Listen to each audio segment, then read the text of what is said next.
Hey, Schmack and Magab, everybody. It's time for the Rock and Metal Combat Podcast. And I don't know where the hell Ian is. Is he below me on the side? I'll just do this. And I'm Dr. Fuck, and with me is... Oh, yeah! The Ayatollah alcoholic, Ian Wadley. Wadzilla's here, baby. And we have multiple special guests today. We have from Damn Good Movie Memories, and he's also on the Epstein list. Brian Davis is with us today. Yeah, but it's the Dr. Epstein, not the pervert, the fucking doctor.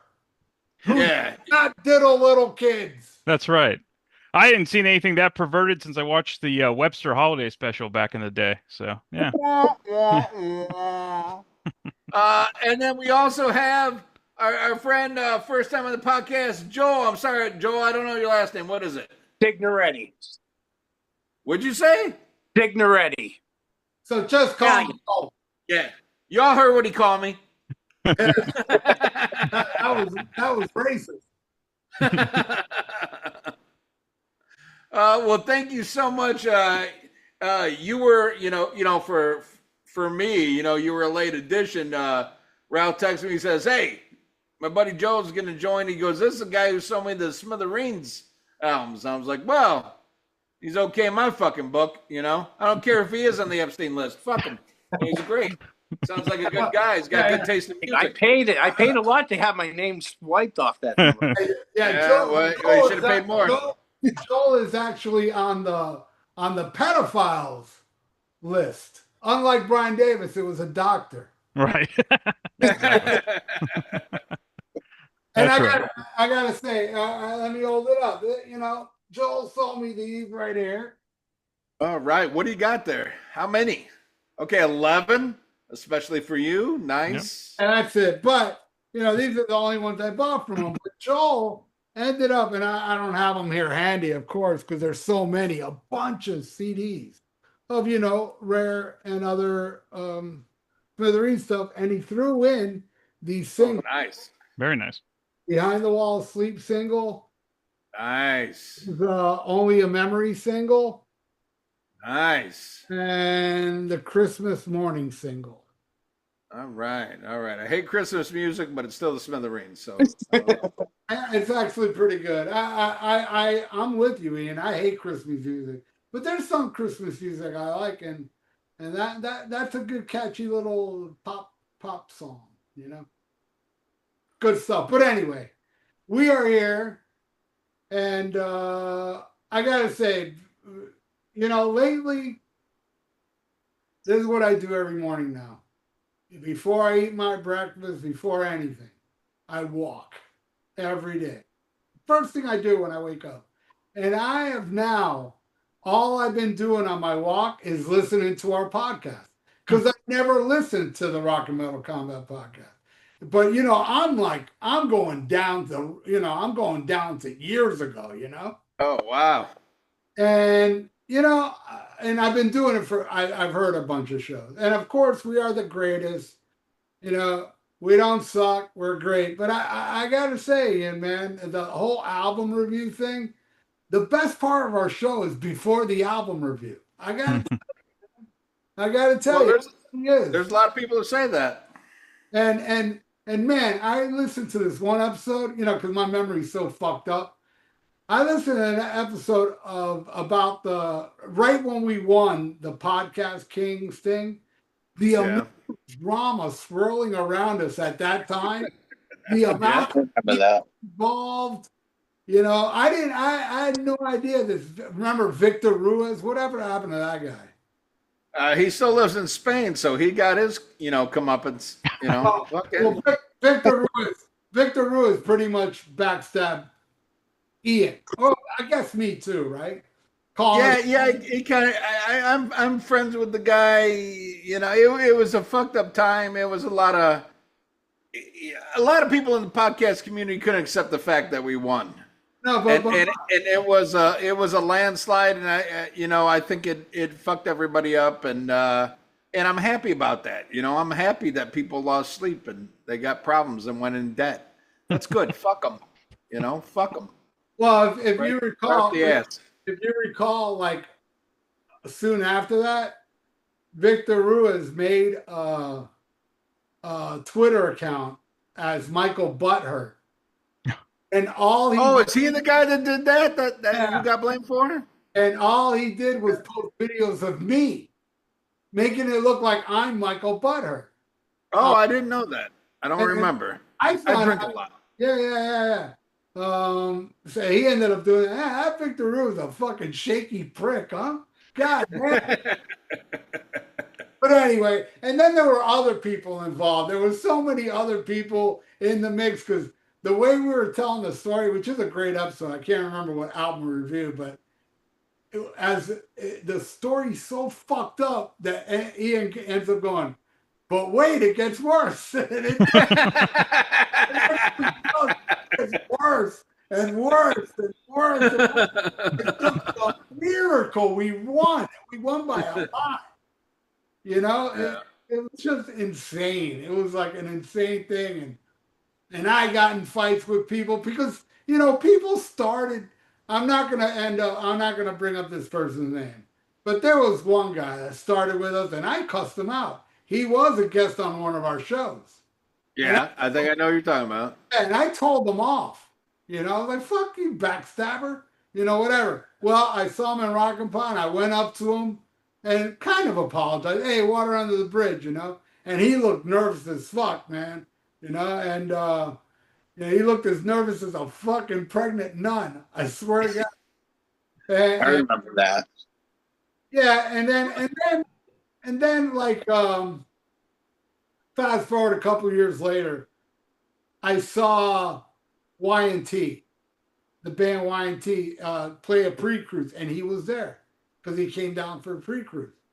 I said hi to him, and he pretty much let me know that, hey man, I don't like that you got mad at me for backstabbing you.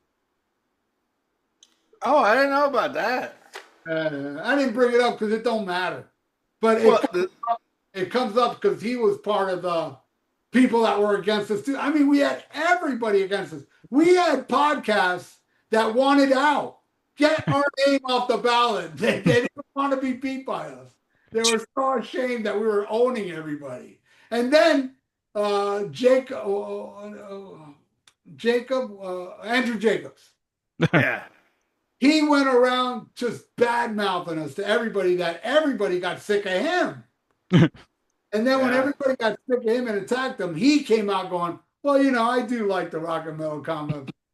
I mean, we made him eat crow. It was fucking beautiful. Oh, shit. Yeah. Yeah, it was supposed to bring everyone together, and then it became like people were using bots, and yeah, it was. What year was that? I wanted to say, what was it, 2018, 19? Yeah. 16, 17? Yeah. That was fun. Well, Wacky time. The best part of it is though is the shit between Ralph and Sonny Pooney. Sonny Pooney fucking bought me a case of beer because he got into it with Ralph, and I'm like, I got nothing to do with it, and I got a case of PBR. He stuck it under the table at Rocket Pot. I'm like, thanks. I'm like, hey, keep fighting, Ralph. Fuck these guys, man. This is awesome. This is awesome. But yeah, I mean, it was retarded though. But I mean, it just goes to show you, man, our fan base, and it came down, between us and Decibel Geek, our best friends in the podcast world. We never got any grief from Decibel Geek. No. Oh no. Everybody else was just starting with us. People we didn't even know. Yeah. Were hating on us because we were winning. Yeah. It was crazy. Yeah. I was really like Joey Haney from the Rock Strikes 10 podcast. And I think he was just really deflecting from his own sexual abuse lawsuits from, children, that he fucked out of good episodes of podcasts. Fuck him. Right up his fucking ass. We paid for him to go to Rockin' Pod, and then he gets mad at us, and he's the kitty fucker. So fuck him. Good times. Good times. Those podcasts ain't around anymore, are they? I think it is, but nobody listens. I mean, but nobody listened before, so it don't matter. Now it reminds me of another podcast. Oh no. That's been around. Who was that? Freeform? It's been around forever, and nobody's still listening. Freeform. No, I'm not saying who, but I will let you all know that later I will plug that podcast. Damn good movie memories. Thank you. Yeah. Yes. Yeah. No, you have 2 more listeners. I Than that do. fucking- At least 2, maybe 2.5. I don't know. No, I am so glad your shit's still going, man. That's awesome, man. No, it'll be 10 years next year, and the 500th That's episode insane. will be in April. So, and you're actually You on the can- 500th episode. So You started after us, and you have more episodes than us. I know, That's right? amazing. I didn't have a hiatus. I didn't have anybody to break up with, which was good. So, I know. That's Yeah. a great thing about doing it by yourself. you know? exactly. Yep. All right. Well, fuck it. Let's get in the news, shall we? Everybody's here for the news, and everybody loves the news. So, all right. Here we That's go. part of the show, man. What's going on in Blabbermouth land? Oh, Richie Blackmore on medical reasons for Blackmore Night's concert postponements. He says, my official diagnosis was severe vertigo. That means as he looks at his career, it's going down. And it scares his ass because nobody wants to go to a goddamn fucking menstrual fair to see this motherfucker. Nobody wants God. to Blair. Fucking who wants to go see Richie Blackmore play fucking I swim in the woods or whatever the fuck stupid ass fucking shit. I would love to see that. Oh, you're full of shit. You would you rather see that shit or would you rather hear him play fucking Deep Purple and Rainbow? I'd rather hear him play Deep Purple and Rainbow, but since that ain't gonna happen, I want to hear I like Blackmore's Night. I play that shit when I'm in the mood. You know, it's not like, I have to be in the mood for it, but I dig it. I like it. Yeah, like when you're in the mood for all your house cats to leave. Like, the Coke's gone. You just want everybody to leave so you can go to bed. You put on some Blackmore Night and it chases everybody out of the fucking room. That shit's horrible, man. Horrible. I think. Shut up, Cure fan. You don't know shit about it. Fucking Good point. Good point. All right. What else? What else here? We got Alice Cooper says, Jesus Christ is the core of everything. He's life itself. He is the light. What the fuck does that mean? And I don't know, I'm sorry, it kind of chaps my ass, these fucking Jesus people that play rock and roll, because it's like, did we read the same book? Like, rock and roll is kind of against everything that we fucking, stand for. You know what I mean? What we love is against everything else they're about. So how in the fuck do you love this shit, but this is how you make your money, but you justify it this way? I think it's a crock of shit. You either walk the walk and talk the talk, or you're a piece of shit. And I kind of think Alice Cooper's a piece of shit on this one. What do you guys think? Well, you got this complex with religion because obviously the priest that molested you was well hung, and stuff where the priest that molested me was hung like a belly button, and because of him, I love Jesus. Jesus is my nigger. Yeah, I've got that T-shirt. What is that? Cradle of Filth? No, that's Jesus is a cunt. It's My bad. I have the other one. But no, I do. Like, either you love fucking Jesus and you hide in a fucking hole and you never come out of it, or you're a rock and roller. You can't be fucking both. Yes, you can.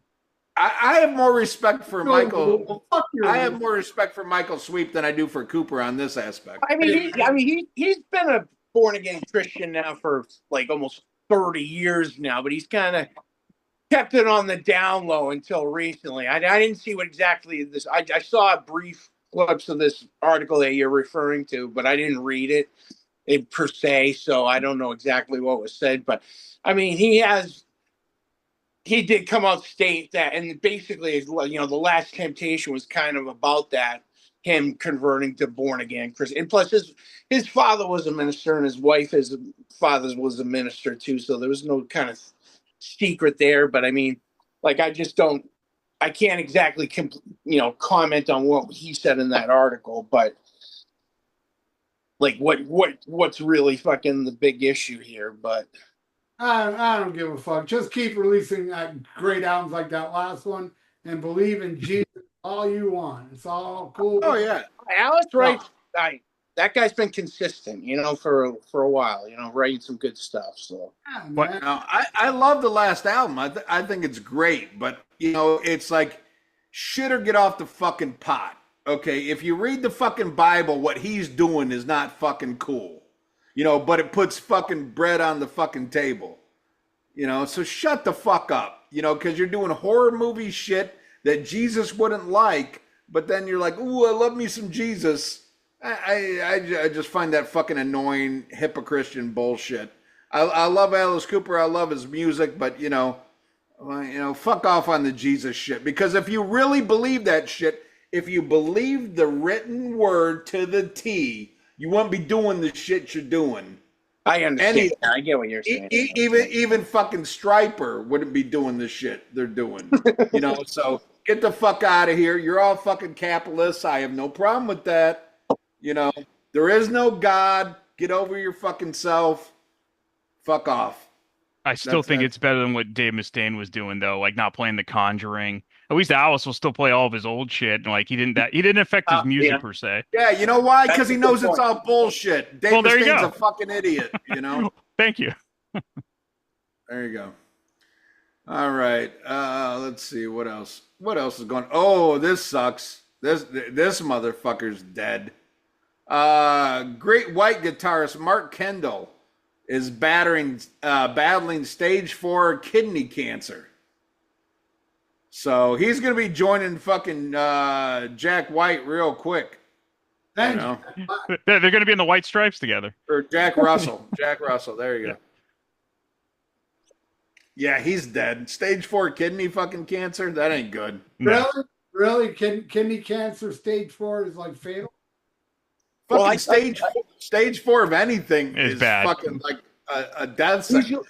But you know what? This is what he gets for talking all that shit about Jack Russell. God, Jack Russell. I'm sorry. I don't believe in Jesus Christ. I believe in karma. This is what you get. This is what you get, motherfucker. You better not believe in karma because you're going to die tomorrow with all. Hey! You don't see me talking shit about Jack Russell. I never said shit about Jack Russell. Jack Russell's my motherfucker. You're talking shit about this Kendall guy, though. Mm. Yeah, but I'm saying that retaliation. This is what he gets for talking this shit about him and replacing him with that horrible motherfucker from XYZ and shit. Fucking payback. Ian's gonna trip over, miss the bone, and die. Yeah, no, it's no. I feel bad for him. I mean, stage 4, dude. That's fucking bad. And I really feel bad for the rest of the band because fucking Rudy Sarzo can only be in so many bands. I wonder if that's going to put it. I don't know how they're going to tour now. I wonder if that's going to put in effect because wasn't there a thing too with them because Jack and Mark owned the Great White name and when they split off? So does that put a damper in that whole thing now with going forward? Now it's going to be Elon Musk's Great White. Yeah. Fuck well, they're already doing a Jack Russell's like tribute band right now with Andrew Friedman singing. So like Jack Russell's not even alive and they're doing stuff. So I guarantee right. And that's with Tony Montana, who was in there for like a hot minute and shit. Yep. Tony Montana, that's like my name is Dirk Diggler. Get the fuck out of here.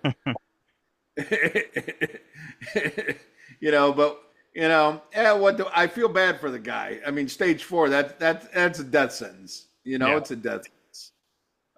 So I feel bad for him there. But at the same time, that's Jack Russell coming back from the grave, killing your ass. So that's what you get, I think. What else we got here? God, I didn't know I was joining this dark episode. Thanks, Ian. Yeah, Everything's dark with I Ian. know. it is. Did you listen? Okay, well, Did you hear our Megadeth review? Oh yeah, that was 3 hours of hell. Yeah, Ian, with every goddamn song, this song rules into how much they suck now. right. This song rules until how much. Every song started with, "This is a great song, but they Yeah. suck now because of this. This Yeah. is great, but they suck now because of that." You know, Scribble's trying to Is that- sell his book and shitting all over Megadeth. is that what I did? Oh, I ain't gonna listen to that episode. listen to any episode. Dude. Glenn Hughes on Modern Artists, he says, I don't hear a new Led Zeppelin. I don't hear a new Rolling Stones. And fucking A, I agree with his ass. What do you guys think? I think we're in a shit state for new music. What do you guys think? I've said it forever, man. Rock is dead, bro. In America. All right. America. All right. Well, there's positively Polly over there. Brent Davis, what do you think about the state of new music? Oh, it's terrible. We can actually talk about that once we get into the review too. I mean, All right, you're a negative motherfucker. No, too, I'm going to say, like, look, there's so much music out there, and nobody buys music anymore. You don't. Why would you give anything a chance nowadays? Because you're going to stay in your comfort zone. We tried things because we bought it. You know, we wanted to listen to something. We'll give it a chance, and you'll listen to it maybe 10 or 15 times, and you'd learn to love an album. Why would you learn to love an album anymore? I think that's part of the problem. Look, man, I buy new albums from new bands all the time Yeah, you do. Yeah. that I love. I love Tail Gunner. I love Midnight Priest. You know, I love all these newer bands.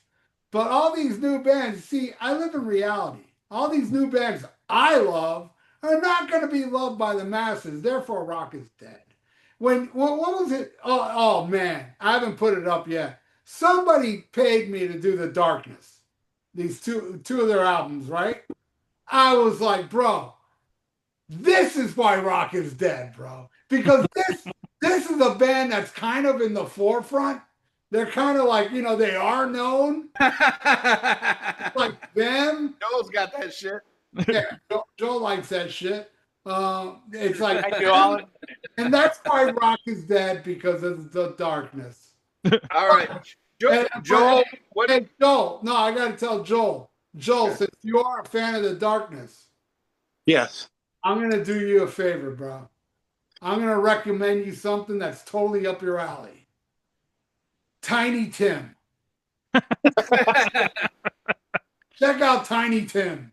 If you like The Darkness, you'll love Tiny Tim. No, I don't like that fucking. Oh, no, you have to. You have to. Tiptoeing through At least the tulips. the darkness. At least the darkness fucking rock. Come on. I can understand you don't like his voice. I can get that. I totally get that. But if the music, they fucking actually kick ass. The music to me is kind of generic, bro. It doesn't really do much for me. You know, hey, if it did, I'd tell you, bro. I would tell you. I ain't gonna lie.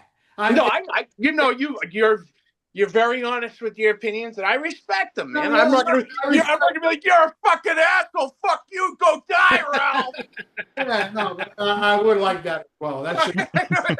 But my point is that, dude, if you dig it, it does something for you. It doesn't do nothing for me.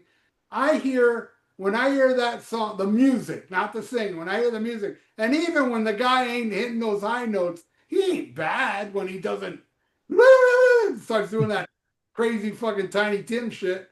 When he stays in a regular voice, I can take it. But dude, it's like, and I know it does something for you, but what it does for me, it's different. It's kind of like, I've heard this before, done better. I heard, like, you know, I listen to Power Age. I hear some Power Age in that music, but not as good as Power Age.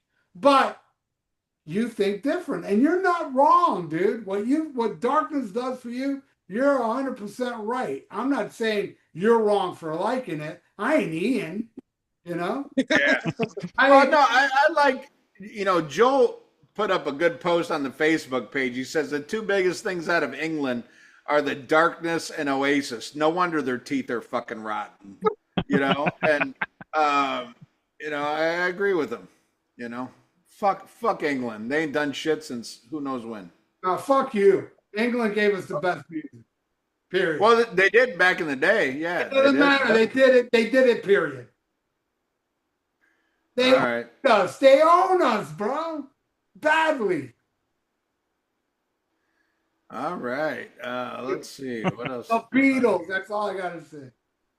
The Black Beatles Sabbath? are good. I like Beatles, them. Black Sabbath, Pink Floyd, Led King- Zeppelin.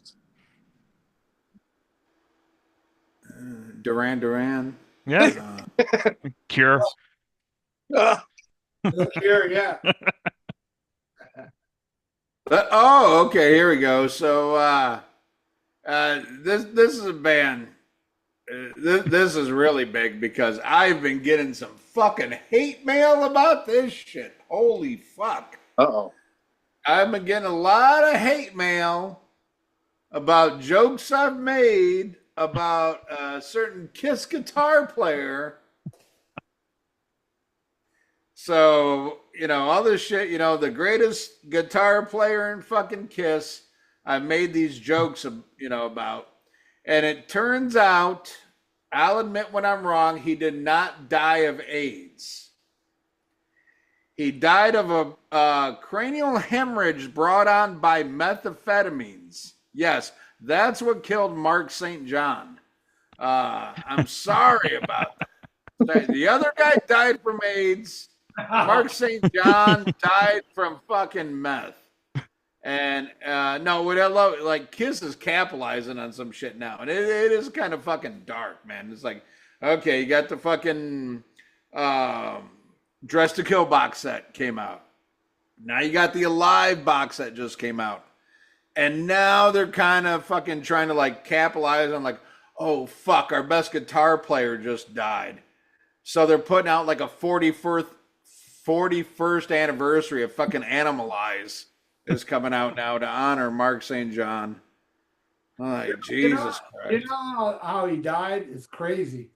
It was repercussions from getting his ass kicked in jail for stealing crackers. For real.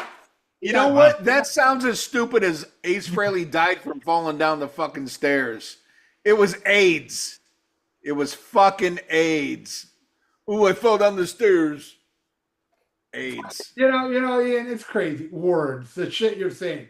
Words. Ow! Those words hurt me. Ow! He said Ace really died from AIDS. Owie! Owie!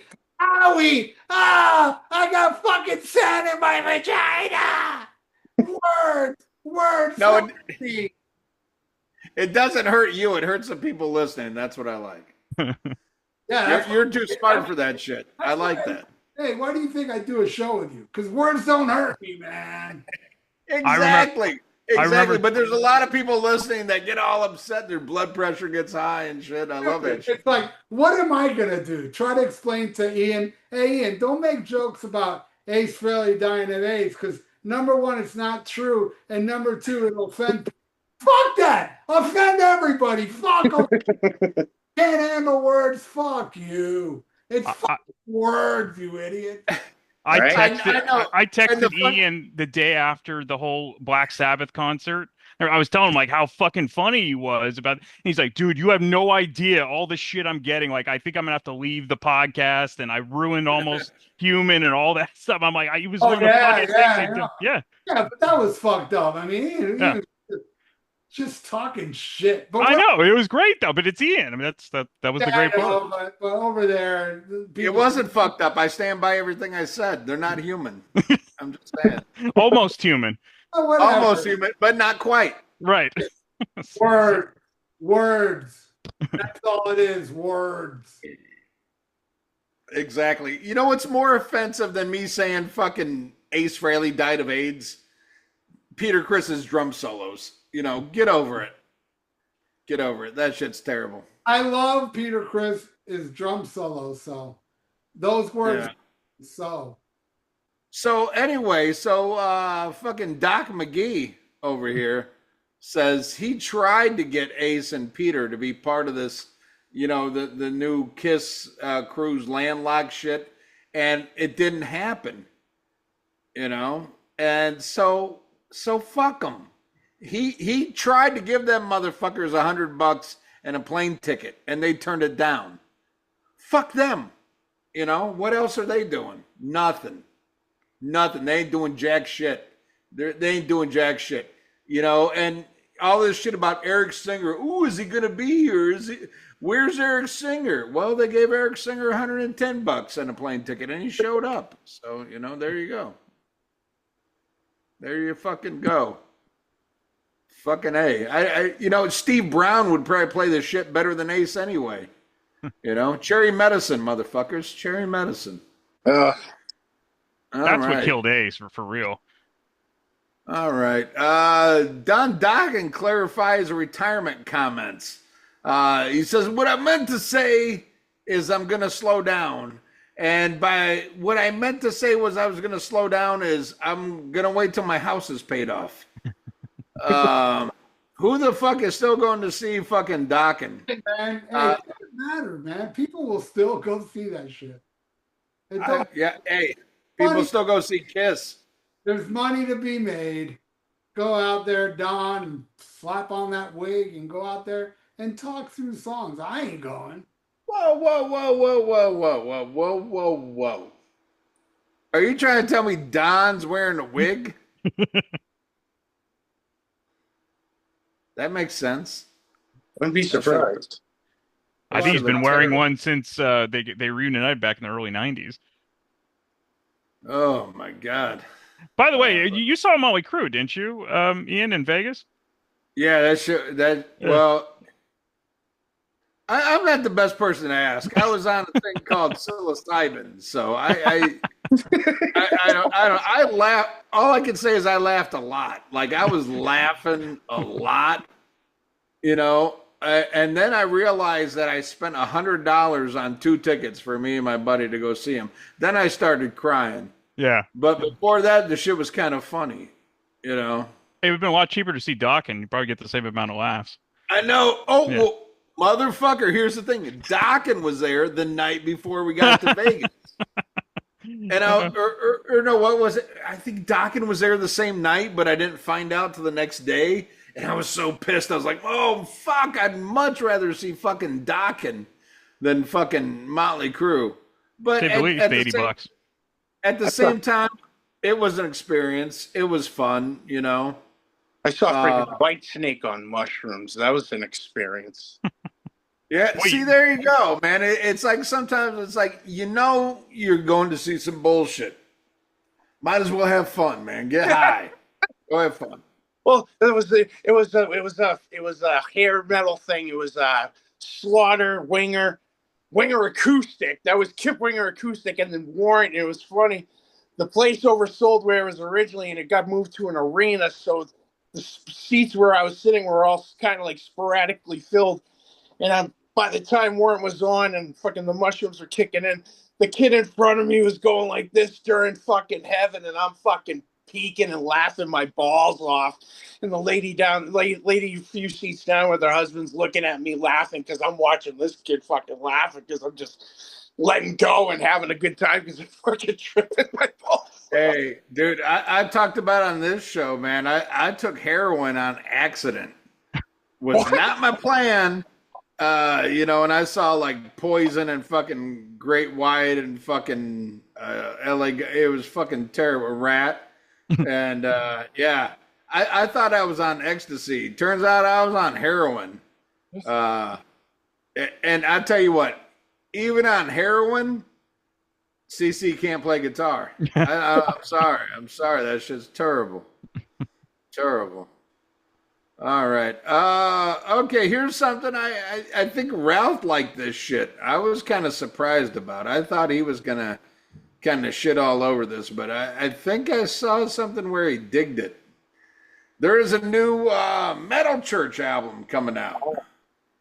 And it's Metal Church with, Kurt Van Vunkenfoot or whatever the fuck his name is. And yeah, that guy too.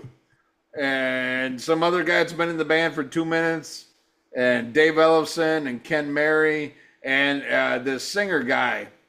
Who, like, I was listening to the song, I was like, man, the song ain't too bad, but you gotta sing like this, and then they do that, and then they do this, and then they do that.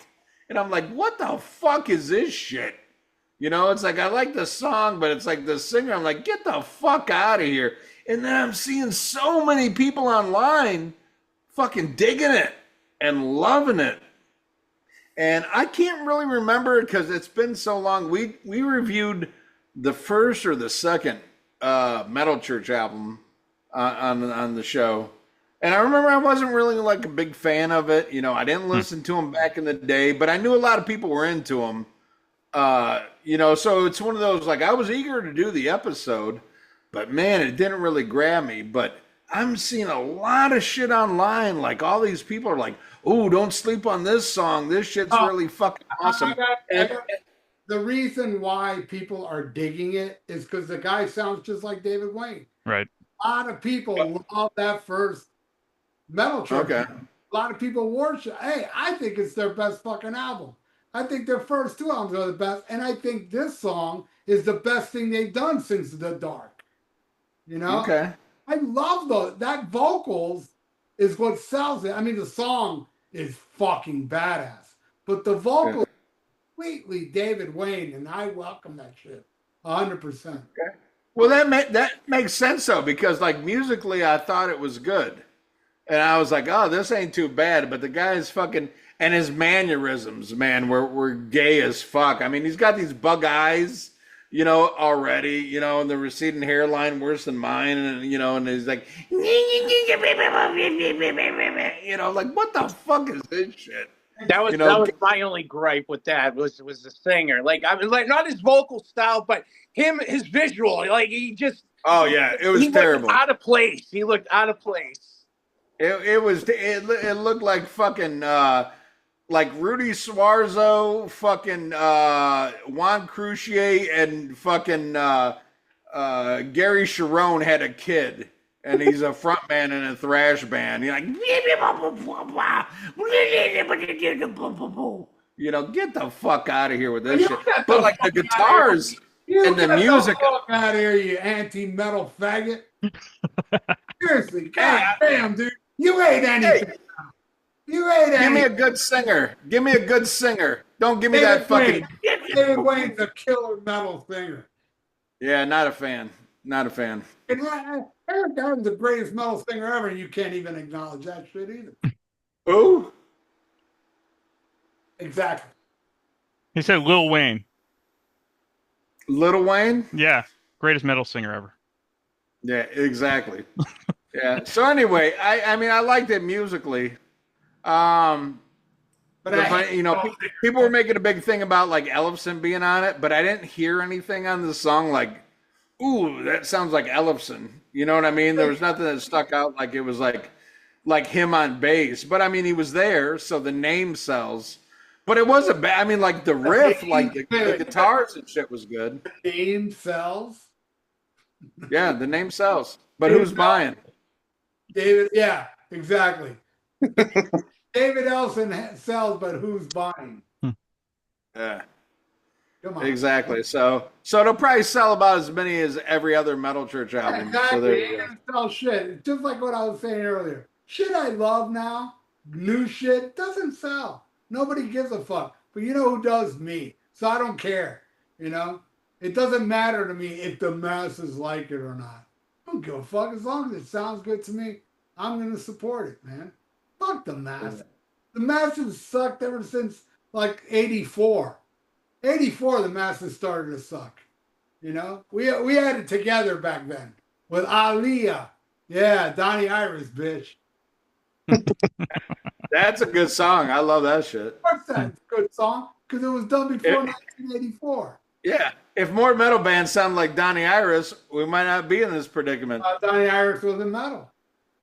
All right. Well, speaking of shit that ain't metal, but we still love it, what do you think of the new Cheap Trick album? I don't like it. I've been seeing a lot of shit, like people like really dogging it, and some people liking it. I've only heard 2 songs, so I can't give like an honest opinion. I have it, but I haven't listened to it yet. I only heard the one song, but I was planning to listen to it later tonight. So I am planning to check the whole thing out tonight. So all right, well then your opinion means shit. What do you think, Brian Davis? My opinion is even less. I haven't even heard it all. So, but Okay. completely. Yeah, go ahead. I have not committed to listening to it yet, but I do plan. No. I'm kidding, Joel. I know. Oh, you already got it, Ralph. Yeah. By the way, Ian, something I do like the first two Rob Zombie singles. They're both awesome. I like the first one. The You second didn't like one. the second one? It's funny. I like the second one. I didn't like. There you go. All right, I'll tell you what I feel about this album, man. And as you know, I'm a big Cheap Trick fan. I don't hear the hooks. I don't hear the catchiness. I just don't hear it. Some songs grew on me. Like, I thought the best song on here is a song called Bet It All. I think it's the best song. Riff That Won't Quit. I didn't like it at first. I kind of like it now. And really, and it's really front loaded. Like side 2 is pretty damn weak. Not that great. It's not that great, but I'll still keep giving it chances. But I listened to it 6 goddamn times. I'm not. Well, I trust Ralph's opinion because we're pretty much in agreement on our. Yeah, but I loved the last album and you hated it. Yeah, and I liked the special one and you didn't like that. So. But overall, for the most part, we agree. I'm gonna check it out. I haven't yet, but no, I thought it was interesting because it's something I've seen online. Like it was very much like split between the fan base, and I was kind of curious. Reviews. Yeah, I was like, is it just like people like it's Cheap Trick, so I love it, or is it people being honest? Because I haven't really. I mean, honestly. Since Special One, but there was that one song I believe in tomorrow. It was one off of Bang Zoom Bang Your Mama kind of shit. I love that song. That shit. Something, yeah, I know. Will I Know Tomorrow or something like that? I think that's one of the greatest things they've ever done. But the rest of the album, I wasn't that crazy about. Will I Wake Up Tomorrow? Yeah, that's a great song. That's a great song. Great song. Very kind of like Bowie-esque, but it still sounded like Cheap Trick to me. Mm-hmm. But the rest of it didn't grab me. But like from Rockford on, I've been like, But it doesn't change what I think about fucking Cheap Trick. I mean, they're still fucking amazing. I liked In a Different World a lot, but it's all. I didn't like that one. Yeah. But All Right was lame, except for one of the bonus tracks was really good, called Like a Fly. And there's a song called Floating Down that's really good. But yeah, and Crash Boom Crazy, I liked. Well, I Wake Up Tomorrow. I like Perfect Stranger a lot off that album. And there's another song on there I liked a lot too. But yeah, I haven't really been crazy about any of the Dax stuff, except for In Another World. That's the only one. I think that's the best one. Charlie Hill thinks the new one's the best one with Dax. Really? All right. Well, I'll check it out, man, and I'll let you guys know. Paul Stanley alluded that there could be new Kiss music on the way for this new Kiss documentary that's going to be slanted very much to make Gene and Paul look great. What do you guys think about the possibility of new Kiss music? Are you excited? Are you like, no, stop, please, in the name of God? Yeah. I mean, I know I'm a minority, but I would be very cool with them ending with Monster because I really like that album a lot. And, that's a great way to end it. So, yeah, maybe whatever they do next is going to suck. Because everybody hated Monster, so they ain't going to repeat a Monster. Are they only going to do a couple songs, or they want to do like an album's worth, or what are they talking about? Well, from what I got out of the interview, and this is just my interpretation, and again, I drink a lot, do a lot of drugs. Sounds like there's going to be a song or two for this new documentary. Does not sound like a new album. Just sounds like, something to help sell and push the new thing. But Paul said it's very much like anthemic, and it's like the spirit of Kiss, and unlike Ralph, I wish they would have stopped at fucking Hot in the Shade, because that's what stop with the double album that the people love, while you got a silver spoon in your mouth, just call it quits, you know? But then there's a part of me, there's like the asshole part of me that it's like, no, put out a new album. You put out new music that ruins this shit so I can make fun of your fucking faggot asses. Goddamn stupid fucking Kiss fans. The album comes out great, you're still gonna goof on it. So what the fuck? Hey! Don't say that, because I'm the guy that sticks up for Russian roulette that nobody loves but me. I love Russian roulette. That's a good goddamn Kiss song. Well, I love that shit, dude. I love it. you like things Last good song they did. you're like me. You like songs that suck. I hated Monster at first, but it grew on me. It took a couple of years, but I hated it.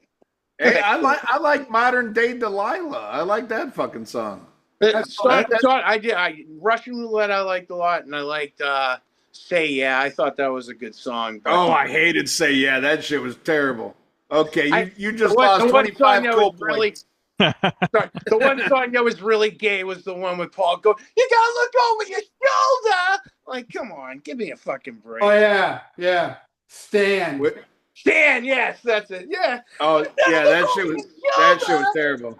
I'll be That right shit was, Stan. I can't remember whatever song you mentioned before that though, but that shit was fucking gay as fuck. That's why Ace is dead. That's where he got the AIDS. They killed AIDS. Yeah. That's an AIDS carrying song. That's true. But no, fuck it. I hope Kiss puts out more shit that's horrible that just backs up my theory that they're not really that good. Let's see. Motley Crue, the balls on these motherfuckers. After I just saw them, they just can't stop. They're gonna go on tour with Tesla and Extreme. Ugh.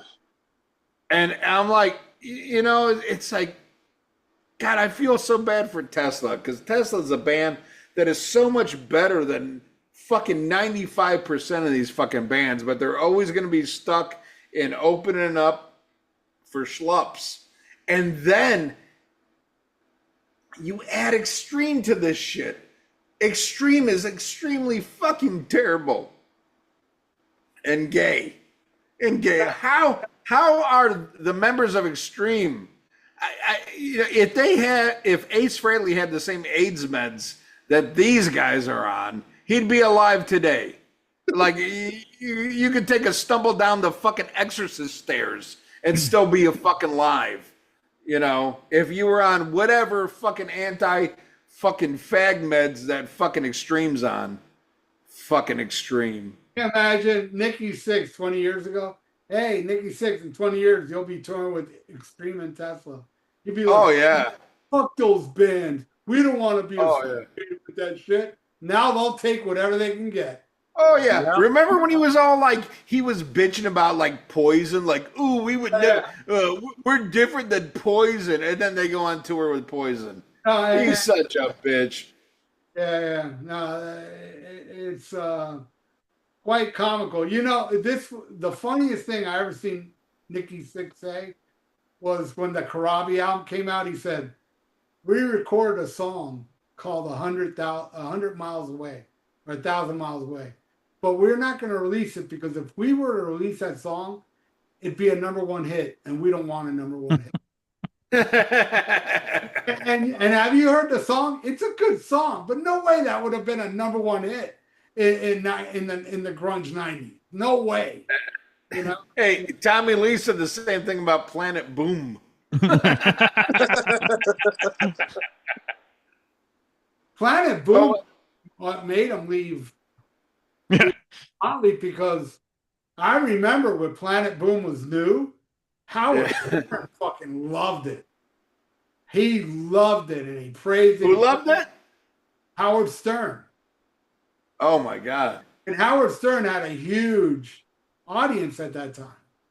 And he was logging it. And that went to Tommy's head. He said, you know what? I'm going to start a rock thing, Oh my God. Did you guys see the new thing between Tommy Lee and Johnny Jetson?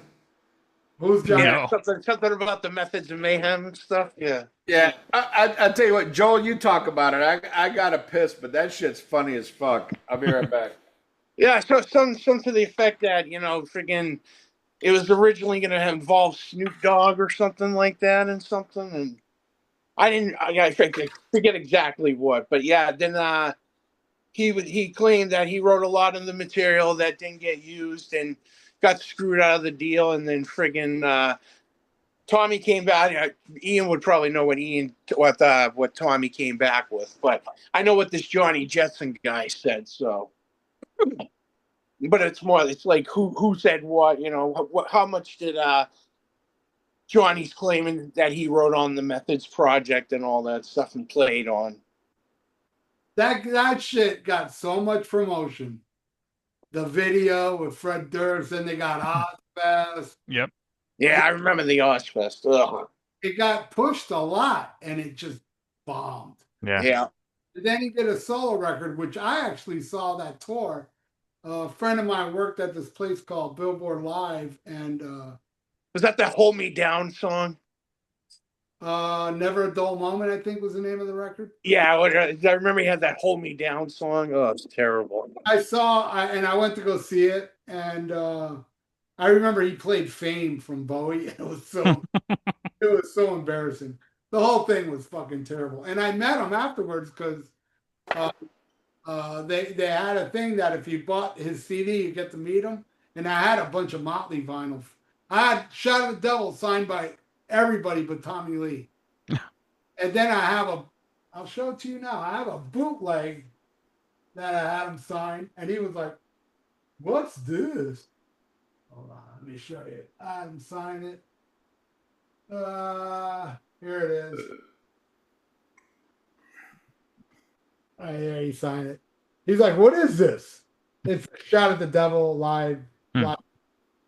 But yeah, I met him because I bought that stupid CD, and I still have that stupid CD, and it's still in the plastic. I've yet to play it. I don't think I ever will.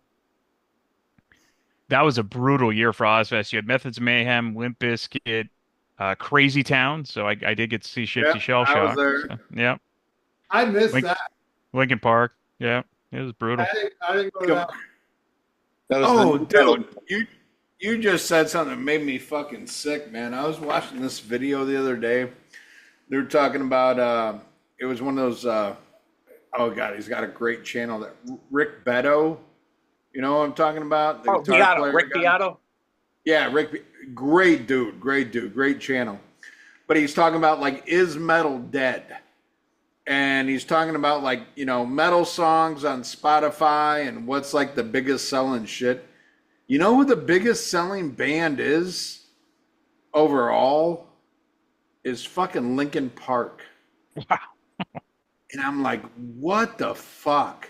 And there's a newer band. I can't remember their fucking name right now. I'm not even going to try. It's like a Darkness Remains, or I don't know. I'm going to fuck it up. But anyway, but overall, like if you look overall, like the downloads and all that shit, Linkin Park, even over Metallica, over all this shit, I'm like, what the fuck? What the fuck? I mean that's a band when they first came on the scene and that shit came on the radio, like, what a joke. This is music for 14-year-old girls who cut themselves because their dad left. I got a story. I got a story for you. I broke up with the girl when she put a Linkin Park song as my ringtone for calling her. I said it's over. Yeah. Well, I hope you cut her after she did that. You cut her fucking parents. I hope you cut her dad if you could track him down. Welcome to old age, Ian. Yeah. Comes and goes, bro. You think Linkin Park's gonna be famous in 20 years?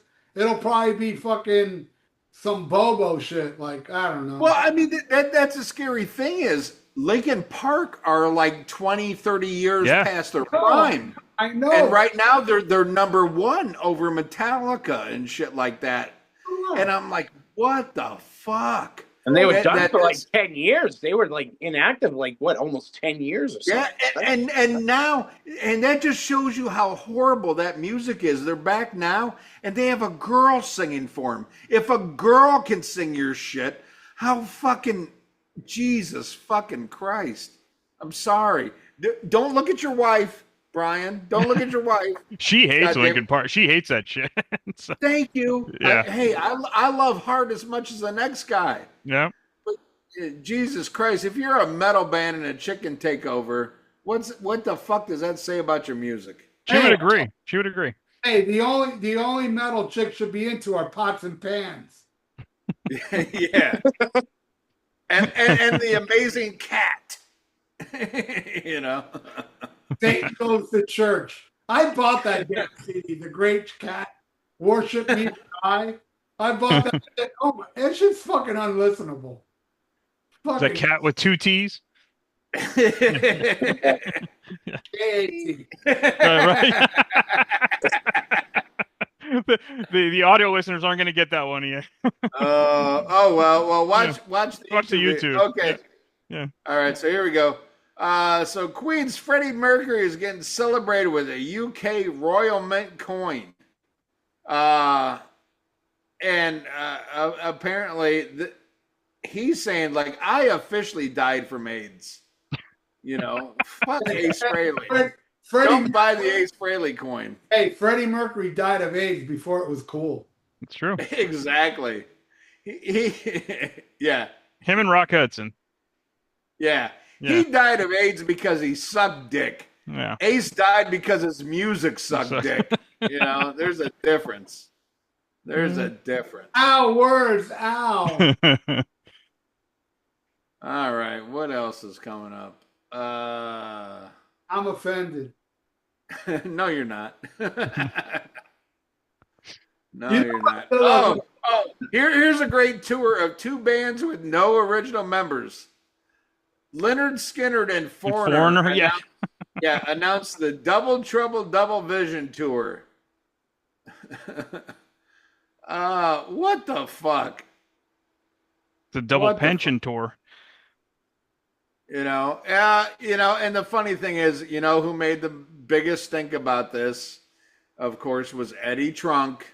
Because he gets mad about the no original members and shit. It's funny. He interviewed Motley Crue. Didn't seem to have a problem with any of that. He's a hypocrite. Eddie Trunk's the biggest hypocrite. Oh yeah. He won't call out Motley Crue on tapes. Never. He'll call out Kiss on tapes because Kiss won't talk to him. That's right. Now, Yeah, he won't recommend that Sammy Hagar uses tapes. You know, and never ever mentions one of the lies Sammy ever said. On the contrary, he actually even adds to the lies about Van Halen. You know, I saw the 1984 tour in Madison Square Garden, and Alex did a 20-minute drum solo.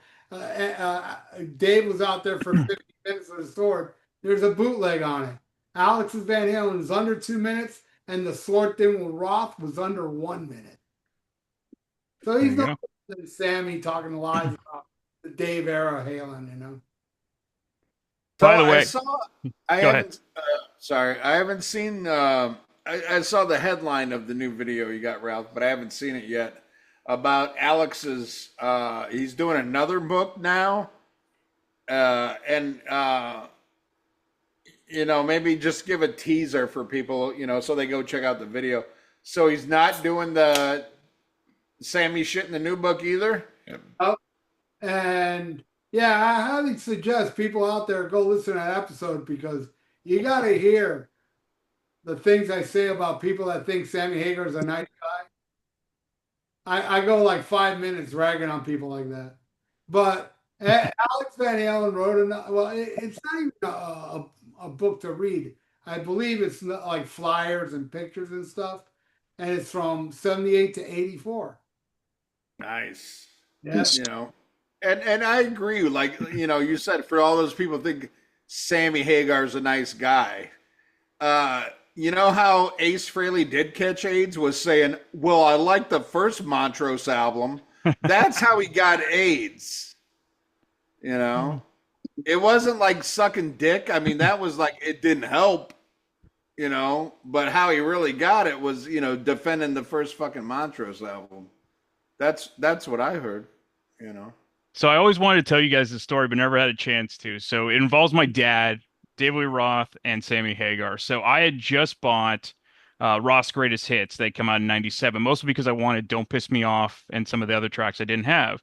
So I'm listening to "Don't Piss Me Off" in my room, and it's got that blues vibe. And my dad kind of walked by my room, and now you got to remember, my dad, he only listens to like blues or like '60s R&B, like Otis Redding and Ray Charles. So for him to like something like hard rock, it would be kind of a shock. So he asks who it is. I tell him it's the original singer from Van Halen. He's surprised, but he said he loves it. He loves this guy's voice and everything.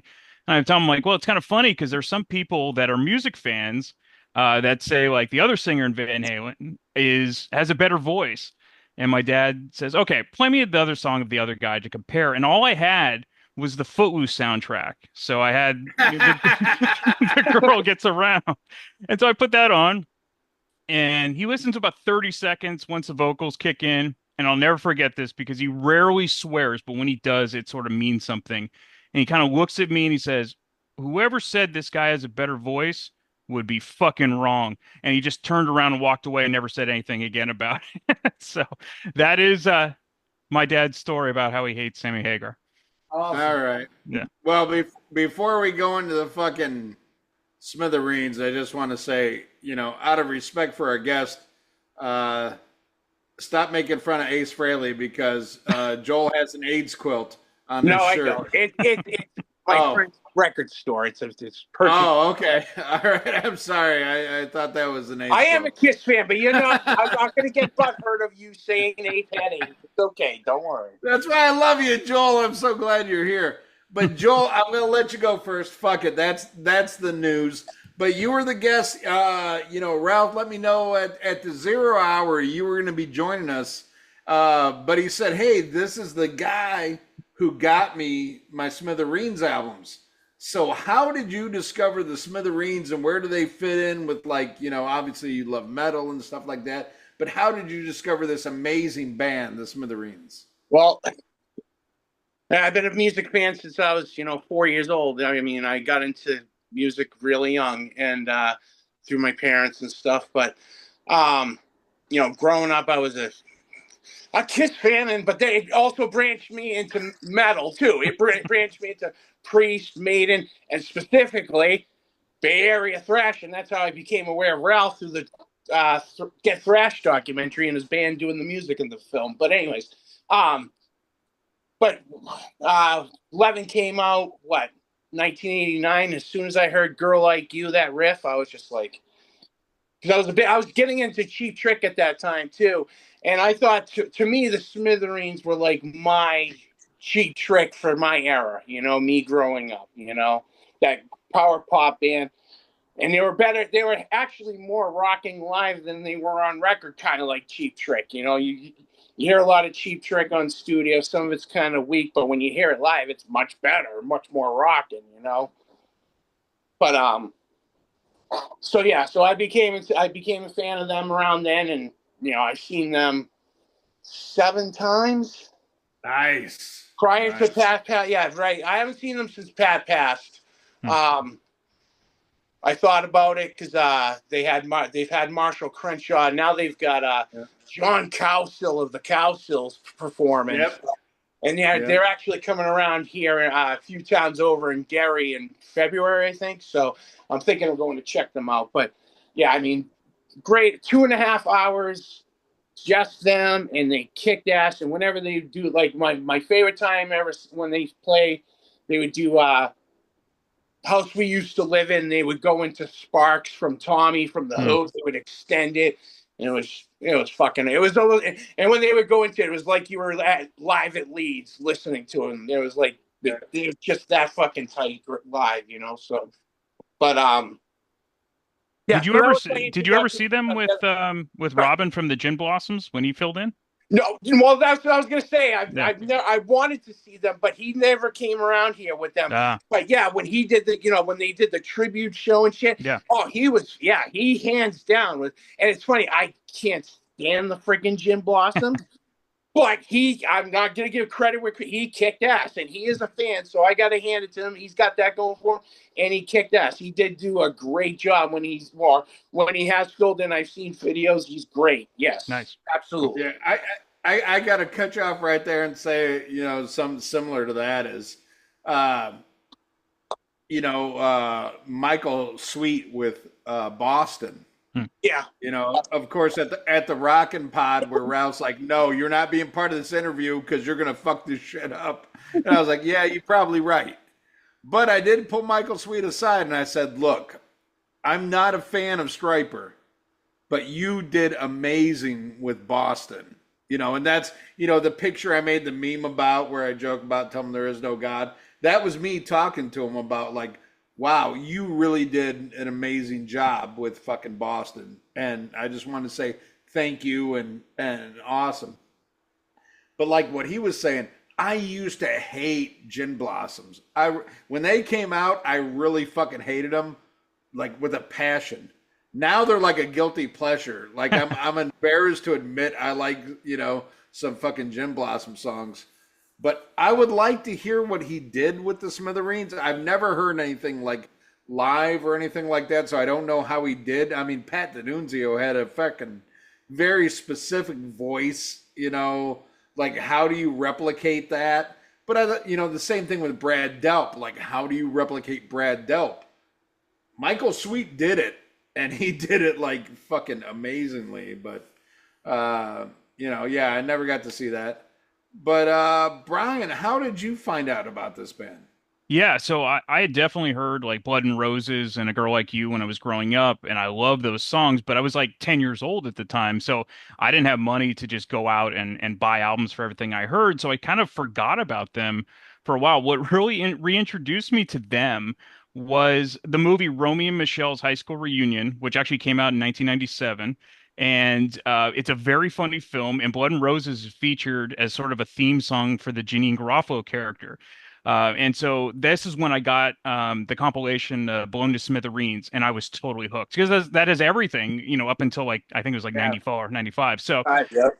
yeah, and I really then I got especially for you and Green Thoughts on vinyl, and I've been a fan ever since. So I have to thank that movie for reintroducing them to me. Awesome, Ralph. It was you, asshole. I learned it I from know, watching you. It's funny. Ian's pick of the week. One week was the Smithereens doing Beatles songs. And every time Ian picks something, I have to go look for it to play it underneath what he's talking, And I was taken by it. And I really loved the fact that it was only early Beatles stuff. Most people like the later trippy shit, which I prefer the later trippy shit, but I love everything from Please Please Me to Let It Be. I love it all. Yeah. Yep. On the gamut. So I thought it was super cool that these guys were doing nothing but the early Beatles. So I downloaded the record, I listened to it, I liked it a lot. Then I started downloading their other albums. And now I'm not even a big fan of that Beatles thing anymore. I love Don't Bother Me. I think that one song on there is the one song I can say is better than the Beatles version. And I love the Beatles version. But the rest was like, I don't know, it's just not as good as the Beatles versions, but their own songs, especially the one we're talking about today. That's like my favorite record by them. But, I have everything in my computer, Green Thoughts and the later shit, all great stuff, man. But my favorites are these two, the 11 and the... So Ian turned me on to them. And then I became more of a fan of their original stuff than their Beatles covers. And Beatles covers is what got me into them. So, but then when I heard and I did know A Girl Like You. I knew that song because it was a hit back in the day. I remember seeing it on MTV, and I don't remember hating it, but I don't remember loving it either. But now it's like fucking great. And I don't understand why it didn't grab me back then. I might have heard Blood and Roses and Beyond the Wall of Sleep, I'm not sure, but I do remember Girl Like You because I remember that was played a lot. Man, I don't think much of it, but now, man, it's like, God damn, dude, I love this freaking band. They're fucking awesome. And usually when we do these reviews, I don't take notes. I had to take notes for this because it's still kind of fresh. Because with the Smithereens, it was like, dude, when you get into the band, when you get into a band that has several albums, it's hard to digest them all so quickly and pinpoint. All right, that's my favorite one. This is that. But as of now, this is my favorite album, and it has my favorite Smithereens song on it. Well, actually, two of my favorite Smithereens songs are on this album, and absolutely love them. It's total Americana rock and roll pop rock, and I love that shit. In my opinion, it's the most well done pop rock other than Cheap Trick and Letters to Cleo. To me, those are my top three pop rock bands: Smithereens, Cheap Trick, Letters to Cleo. That's how I feel about the Smithereens. Letters to Cleo, Boston band. Fucking love them. Big fan. No, that's awesome, and I'm glad that Ralph mentioned Letters to Cleo because, I knew like shortly after Ralph and I first met about his love for Letters to Cleo and stuff, and I always thought that was so cool, and the Cheap Trick and stuff that, he was into all this metal but loved like these like pop perfection bands. But I never thought to mention it. I think when I brought this up, it was a Beatles related episode. But this is a band, and what I think is so awesome, like my proudest thing, and this is how fucked up I am, is the first time like I really got into these guys was A Girl Like You with 11. But my first exposure to them was Class of Nukem High when they're playing Much Too Much, because I was raised on that movie. Are they doing that one? What's that? What song? They play Hang 'em High, I think it's in that. No, much too much. Much too much. That's it. That's it's off the Beauty and Sadness EP that came out before this. Yeah. This was especially for you, was their first full length. Right. They had 2 EPs that came out before. So they are actually in the original Class of Nukem High playing Much Too Much. Thrash or Die is in the Return to Nukem High. And I'm like, how amazing is that? That Ralph is in that. The Smithereens are in the original. And the only movies that are worth the shit are the ones that the Smithereens are in and that Ralph is in.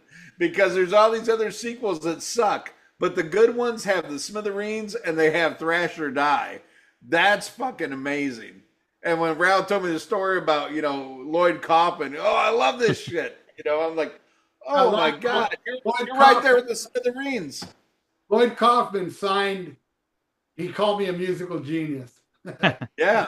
Signed a post, he goes, Ralph, you're a musical genius, Lloyd Kaufman. Oh, dude, when Thrash or Die got on that, I think I was more excited than Ralph was because I'm such a Trauma fan, And my drummer. You got the original. Holy shit. I was going to say, if you're a Smithereens fan, this is a fucking rare bird right there. Oh, yeah. I've been trying to find it. I still don't have it. Signed by. Hey, holy shit. That's the original, the first release. Yeah, there's talk that they're trying to get do another print, but yeah, this is the original O-Tone. Yep. Nice. Wow, that's amazing. And in fact, I'm excited because I just got I downloaded a new discography because I've been searching for the live EP that I just got. Plus the one that was on Restless or whatever in '87. The Enigma one. The Enigma one. And then it also I didn't have Besides the Beatles. I had Meet the Beatles, but not Besides the Beatles. Yeah. So with this new discography, I've got that. I'm fucking killer about. But anyway, I love this band. When I first heard A Girl Like You, which ironically was supposed to be the closing song for the movie Say Anything. Yeah. And Cameron Crowe cut it. Yeah, and Yeah. I think that And he that even would says have it at made the it. end, like, I'll say anything, I'll Yeah. say anything. That Yeah. was kind of what that was referring to. Yeah. Yep. Yeah, that would have took them to another level. But the song was so undeniable. Yeah. You know. And then I realized, like, after I got that, like, there was movies I watched in the '80s, like Dangerously Close. Yes. Yeah. Canon. That had, yeah, Dangerously Close. I saw it at the drive-in when that shit came out. Blood and Roses was in that, but I didn't, it didn't register and shit like that. Yeah. But no, when I bought 11 and I heard Girl Like You, Room Without a View, I was like, oh man, and then I went back and discovered this band, and it was one of those, like, all my friends, we all listened to metal and shit like that, but I was like the homo, that loved Duran, but also loved metal and weird shit like that. What do you mean was? Yeah, well, definitely still am, Unlike Ace Frehley, though, I don't have AIDS. Live and kicking. But it was one of those bands, like, I couldn't translate to my friends, because a lot of my friends were like like, this is what we're into and we don't divert. Yeah. But I did have, not that I'm better, but I did have diverse taste. So this is something I just listened to by myself, but I appreciate it because I was raised on the Beatles. I was raised on all this other shit. So I knew where they were coming from, but it was so cool to hear a band at that era when they were prolific. I know I said that wrong. You're close. But anyway, when they were coming out, it's like they were a throwback band, but I knew where they were coming from. And I was like, oh, this shit is fucking awesome. And I was so happy when, Ralph, said, oh, I like this band and shit, And then when we talked about doing this episode, I didn't know, Brian, that you were a fan. Oh, yeah. Oh, yeah. So I'm like, oh, that's awesome. Get Brian Davis on this. And then, Ralph texts me. He's like, hey, this guy, Joel, who fucking sold me these. I'm like, fucking bring him on. Like, anybody who wants to talk about Smithereens is fucking good with me, And I kind of feel bad. That's how I feel when I find out people in general. You like the Smithereens? Let's talk, That's right. Yeah. You're my people. Yeah. No. And I kind of feel bad, though, because as much as I was into this band when 11 came out, and then I went back and checked out Green Thoughts, and I went and checked out Especially for You, when Blow Up came out, yeah, I wasn't that crazy about Top of the Pops. I wasn't that crazy about Too Much Passion. I didn't buy the record, and I kind of slept on this band for a while, like most people. Like, and that's what kind of led to, like, why we don't have more fucking Smithereens. Yeah. And I can't tell you why, other than I was at an age where, like, if your new song don't catch me, I'm going to go back to listen to Pantera. Because around that time, it was like Pantera and thrash, And as much as I love the early shit, I heard Top of the Pops, I'm like, and kind of put them in the bottom drawer, This might be a hot take, but I actually like Blow Up more than 11 now. Over time, it's great. I'm a huge fan of that record too. Yeah. That's one thing. I listened to it today. After I listened to Especially for You like 7 fucking times, I went and listened to fucking Blow Up, and I was like, wow, damn, I wish I would have gave this a chance because it's really good. And so is the next A Date with the Smithereens. I'm like, oh shit, and oh my god, there's even so much drama with that because Butch Vig was the original producer on that. Oh, Pat was pissed on that record. You can feel it. You can hear it. Oh yeah, and he had those. What was the song? Sick of Seattle or some shit like that. But the thing is, he's in the movie Single. You know that? For like 5 seconds. Yep. But I mean, there's the whole thing about, like, they got so big with 11, and they're still on Capitol and Enigma, which when I was growing up, Enigma, that there was like metal band, like Striper was on Enigma, all these other bands were on Enigma. It was like them and college rock. Like the Yeah. first couple REMs were on Enigma, Yep. Yep. uh, fucking Cramps, all that shit. So that 11 blows up, and then Blow Up comes out, doesn't do that well, but they're already looking at signing a label with signing with RCA. Then they go to RCA and fucking A Day with the Smithereens bombs, and then that's the last of them ever on a major label. Yeah. So shit happens, but fuck it, man. Love this goddamn band. I tell you what's your goddamn name? I'm drunk. Joel? Paul? Joel. Joel. Joel, there we go. Joel, take the first goddamn song off this album, will you? Right. So he got opens up with Strangers When We Meet, which Yes. Pat says was, he said in interviews that it was very influenced by Beach Boys and Brian Wilson. Got that really, dun, dun, dun. And he says, I think he also said it was kind of based on a same thing that he said, especially for you, was not a waltz, but bossa nova. Is that what I'm thinking? I don't think so much with this one. Kind of but like he was kind of saying it was based on that. It was based on that kind of like style. So Yeah. but not particularly. More, especially for you, was probably more bossa nova than this was. But it was basically a kind of same structure. Or when he first initially wrote it was in that kind of structure. But yeah, then he beefed up to more like a Beach Boys '60s rock vibe. So. What were you going to say, Brian? You look like you want to say something, Brian. Go right ahead if you want. Oh no, I thought it was an interesting way to start the album, but it's by far my least favorite song on the album.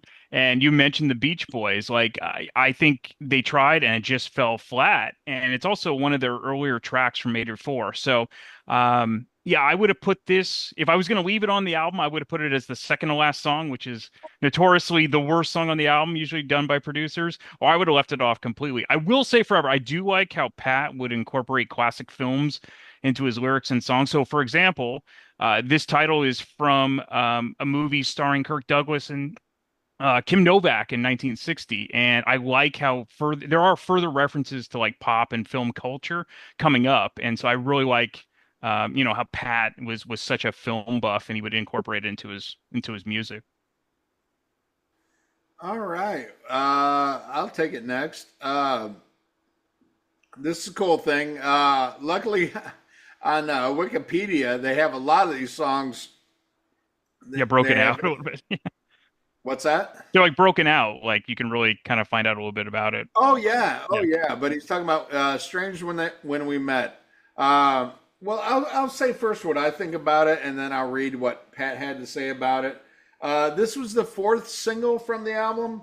I dig it, but not as an opener. Yeah. I do like the song. I don't think it was a strong opener. Pat Nunzer said this song was his attempt at writing the Beach Boys' "Don't Worry, Baby," but in the end turned into something else altogether. The title was taken from the 1960 film of the same name, and the lyrics directly inspired by the plot. Yep. Written in 1984 and considered by the band a main pop single candidate for the album. I would disagree. I'm kind of in the same boat as you, Brian. Not my favorite song. I still like it, but I don't think it's a great opener. Yep. But we'll wait for Ralph, and until Ralph gets back. I mean, how do you guys feel about AIDS Fraley dying of AIDS? Do you feel more pity for gay? Hold on, Ralph's back. I blame Steve Brown. I think Ralph's onto something. I think Steve Brown had a lot to do with it in that cherry medicine. But Ralph, take the first track, "Strangers When We Met." I fucking love this song, man. What did I write about it? Hooks upon hooks. And the lyrics are something else, man. This is what I got out of the lyrics. It's about a married man that's crushed that his side piece dumped him. Is that what that movie was about? I mean, pretty much. Yes. Yeah, I hear some killer. What did I write here? I hear some killer backing vocals. I absolutely love it, and I hate the Beach Boys. Hmm. All right, what's next? Well, another fact I should mention about this song is speaking with how we were talking about the later versions of the band going now, but Marshall Crenshaw actually played organ on this track under the pseudonym Jerome on this. So just throw that out there. Yeah, good call. Yep. All right, next. Listen to me, girl. I hear Help era Beatles on this song, and I love Help era Beatles. Catchy, and the guitar solo is dumbed down to get that Harrison vibe, But even dumbed down playing was still better than Harrison, the overrated Beatle. Yeah, I love it. It's another good catchy tune. I digs it. Tell me, Joel, what do you think about it? This is one of my favorites on this record, and I love the. I always one thing I love about this band too is Pat's harmonica playing on the especially on a couple of the songs on Date with the Smithereens, especially he brought out the harmonica a lot more. And I also hear, like you said, you hear Help era Beatles. I hear some of the 80s and 70s new wave influence a little bit too, like Elvis Costello. I hear a little bit in this too, a little bit. Not very much, but in that Marshall Crenshaw too, scene from the new wave that they were, in the New York era part then. But yeah, I love the song. Great song. And that's all I got to say on this one. All right, Brian.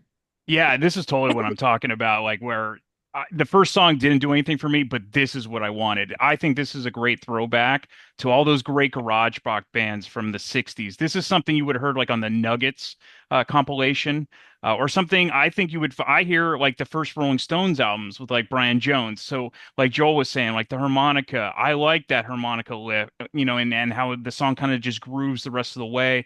You got those jangly guitars, which is why I like early REM. And I like how there's a callback to the harmonica at the end of the song to kind of bookend it. So yeah, I think this is a good way. This is the best way to get the album back on track after the first song that I really didn't care for. All right. Well, I think that's cool that you mentioned early REM because the producer, same producer, same producer. Yeah. And then also the drummer, what's his name, Dickens or whatever, he would be in -5 with Peter Buck later on. No, I love it. This should have been the opener to me. This is a much better opener. Beatle-less, simplistic, and perfect harmonies. I love the harmonies, even though a lot of the harmonies are like the overdubbing of Pat, going back and forth, but the way it works and the way it sounds is fucking amazing. So good. I mean, so good. The way he sells it, the way he sings it, just fucking incredible.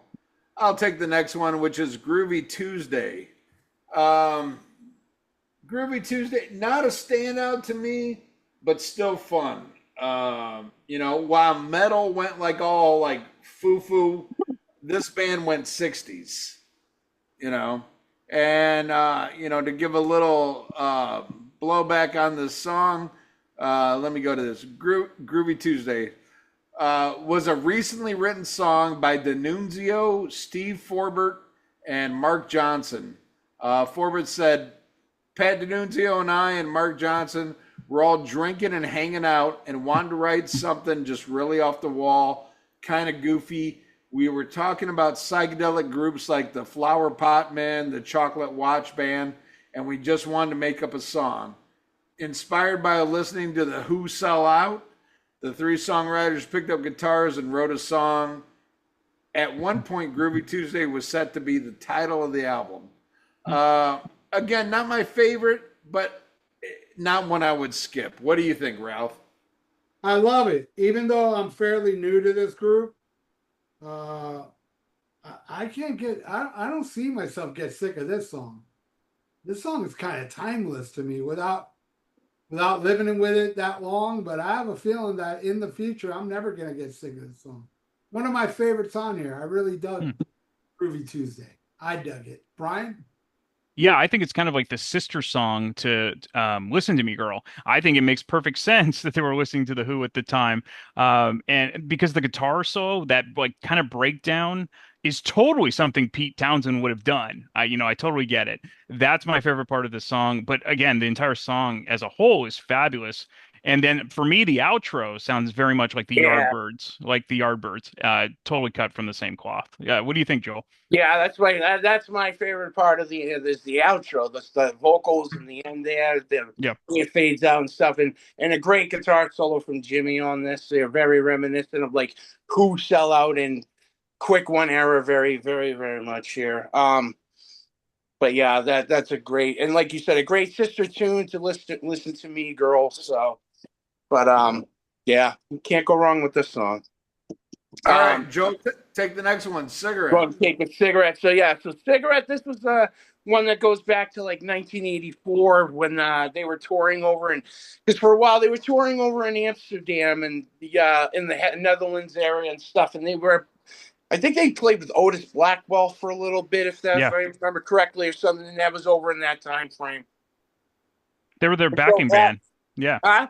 They were the backing band. Yeah, the backing band, exactly. Sorry. And so yeah, and I know Pat said when you were over there was people smoking like crazy on the streets of Amsterdam and stuff like that. So he was sitting at home one day and just strumming along, and he just started writing about smoking a cigarette. So that was it. But I love the song and just the simplicity, and I love the accordion solo in this. I think Kenny Margolis, who was he backed him up on a few up until I think almost Blow Up. I think he played various. I know he played on. I think he did the sax solo. Was it the sax solo or something on the Green Thoughts record? And I know he played something on 11 as well. So, but yeah, Kenny was the guy that played on their records. I think he played live with them as a backup musician too, if I'm not mistaken, for a little while. So, but yeah, so Kenny on this record and a great accordion solo on this song. Brian or Ralph, who wants to go next? Go ahead, Ralph. I love it. I love this song. And, this whole album is like, I like every song on it. This would probably be my least favorite. Shows how much I love the album because this song is great, man. And what a subject matter. The most addictive drug it's not even a fucking drug. It doesn't even get you high, It was the most addictive shit I ever had to deal with. I quit cigarettes, I don't know, 5 times, and I kept going back. But you know how I know I kicked it now? About a month or so ago, a friend of mine came by and he left his cigarettes behind. There were 2 cigarettes left, right? And we were doing a podcast one night.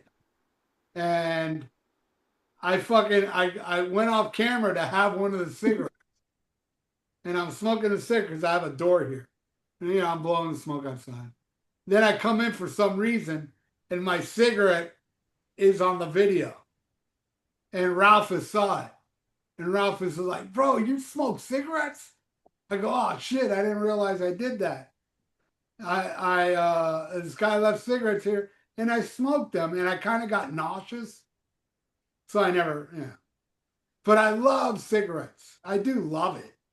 But I had to quit, man. I had to stop. And this song is, it's like, what is it? Slowly burning away or something like that it says. Yeah.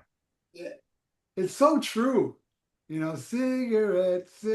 I wish I could smoke a cigarette listening to this song. It's a cool tune. I dig it. All right, I'm throwing my cigarettes to whoever's next. Give it to Ian because he's smoking the douche flute right now. Yeah, I'm on the douche flute. All right, I'll go into my notes on the song and then what I found online. I love it. I love this song. Makes me want to smoke cigarettes again. And I hate that shit. And I hate the fucking accordion. But this song is so good. And the songwriting, I'm like, it just fucking fits. It just fucking fits. And when I listen to this, though, I do remember like the joys of smoking cigarettes. There was some good shit like you associate with it. Like now, like I can't associate anything good. But actually listening to the song, I was like, oh, okay. All right. You know. But I'll read what Pat D'Annunzio said about the song. He said, written in May 1984 on a train from Stockholm to Amsterdam, the day after the Smithereens' first Scandinavian tour ended. D'Annunzio said, I was feeling lonely and disoriented and homesick, looking out the train window. This was right around the time that cigarette smoking became extremely unpopular in the United States. But everyone we met in Europe seemed to be happily smoking their brains out. I remember seeing films that celebrated the romance of the cigarette by showing couples in bed sharing a smoke after sleeping together, or the actor Charles Bayer putting 2 cigarettes in his mouth, lighting them both at the same time, and then handing one to his lover. That's what this song is about, really.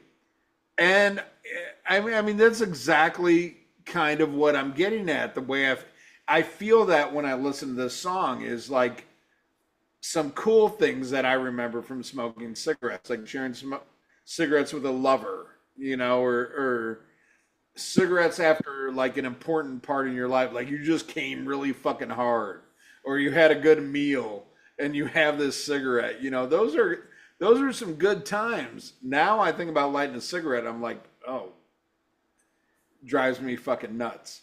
But I remember those emotions when I hear this song, and I think it's absolutely incredible. And again, I hate the fucking accordion, but it fits on this song. It just like they knew to add something different, and it works, man. I fucking love it. Yeah. Great fucking track. All right, I'll take the next one. What's Well, I haven't gone yet, so let me do. Oh, okay, you go. Bye. Thanks. I'm sorry. No, you guys all mentioned it. It's a total bait and switch song, but in a good way. That accordion intro, when you first hear it, you're like, "Oh, what is this? What is coming up?" And then it totally changes, and it kind of it's not as jarring. It's more complimentary when they do that. And again, I mentioned kind of the classic film angle. And when you watch classic films, everyone smokes. It's very much romanticized. It's like almost another character, which I think Pat's a big fan of. And one more thing I'll just say about the songs in general, they're so well crafted, and this album is so not bloated. There's 12 songs, but they leave you wanting more. And I think that's definitely due to Pat, his love of 60s music, and he's just a great songwriter. And you can really hear it in this. Nice. All right, we'll take the next track. Okay, so the next track is I Don't Want to Lose You. This is one of the first songs that Pat ever wrote, and he wasn't a huge fan of it. I think it's great. Total 60s vibe again. And what's amazing is all of these songs sound like they were recorded in the 60s, but they were recorded in the mid 80s, which is amazing. They didn't get trapped with the production, kind of that production sound of the era, because the sound of the album is kind of timeless, and frankly the entire band was timeless with all of their albums. And so this is really one of the first tracks where Jim Babjak, who's the guitarist, gets to really kind of let loose a bit. He'll get his chance to shine on a few other tracks coming up, but I really do love the tone of his guitar in general, and especially on this album. Nice. Joel. Yeah. So when I saw them on they did the 30th anniversary. They played this whole entire album front to back, and this was one of the, like, when I listen to this record, I'm not really, it's an okay song. I like it, but this one floored me live. It was really good energy on this track live. So when I listened to it, I kind of, same as like certain Rush songs that I didn't care for on the record, but when I listen to them now, I kind of get the feeling when I heard them live, they sounded better live than they did. So it's one of those tunes, like, so when I listen to this, I get, but I agree with Brian, right? The 60s vibe on this track, especially on the next track. Oh yeah. You know, very garage rock driven, and like the Dave Clark Five, and like Pat was a huge Dave Clark Five too. So you get a lot of that vibe in it too. You ever guys ever see this? This is a pretty rare book right here, the Guitar Oh Tab book wow, that Nice. came out. nice.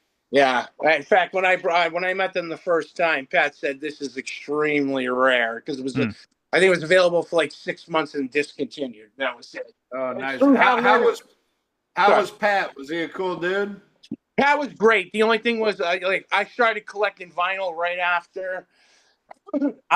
Again, or I started collecting again when he hurt his arm and he wasn't signing stuff for the last couple of years. Oh, okay. I begged him. I'm like, can you just give me a PD on there? I don't care. Just give me a PD or initials. I don't care. But he wouldn't do it. And I respected that. So Yeah, no, he was hurting, man. He was hurting bad. I'm just gonna run and grab a quick drink. So I'll be right back. All right, go ahead, Ralph. What do you think? I'll take the next song because I already talked about cigarettes. Oh, we are on the next one. Yeah, I don't want to lose you. Those jangly guitars and Pat's voice and the harmonies. This is my third favorite track on the album. Friggin' love it. That's what I think. All right. I love this one too. This was Pat's. He talks about this the first song he wrote.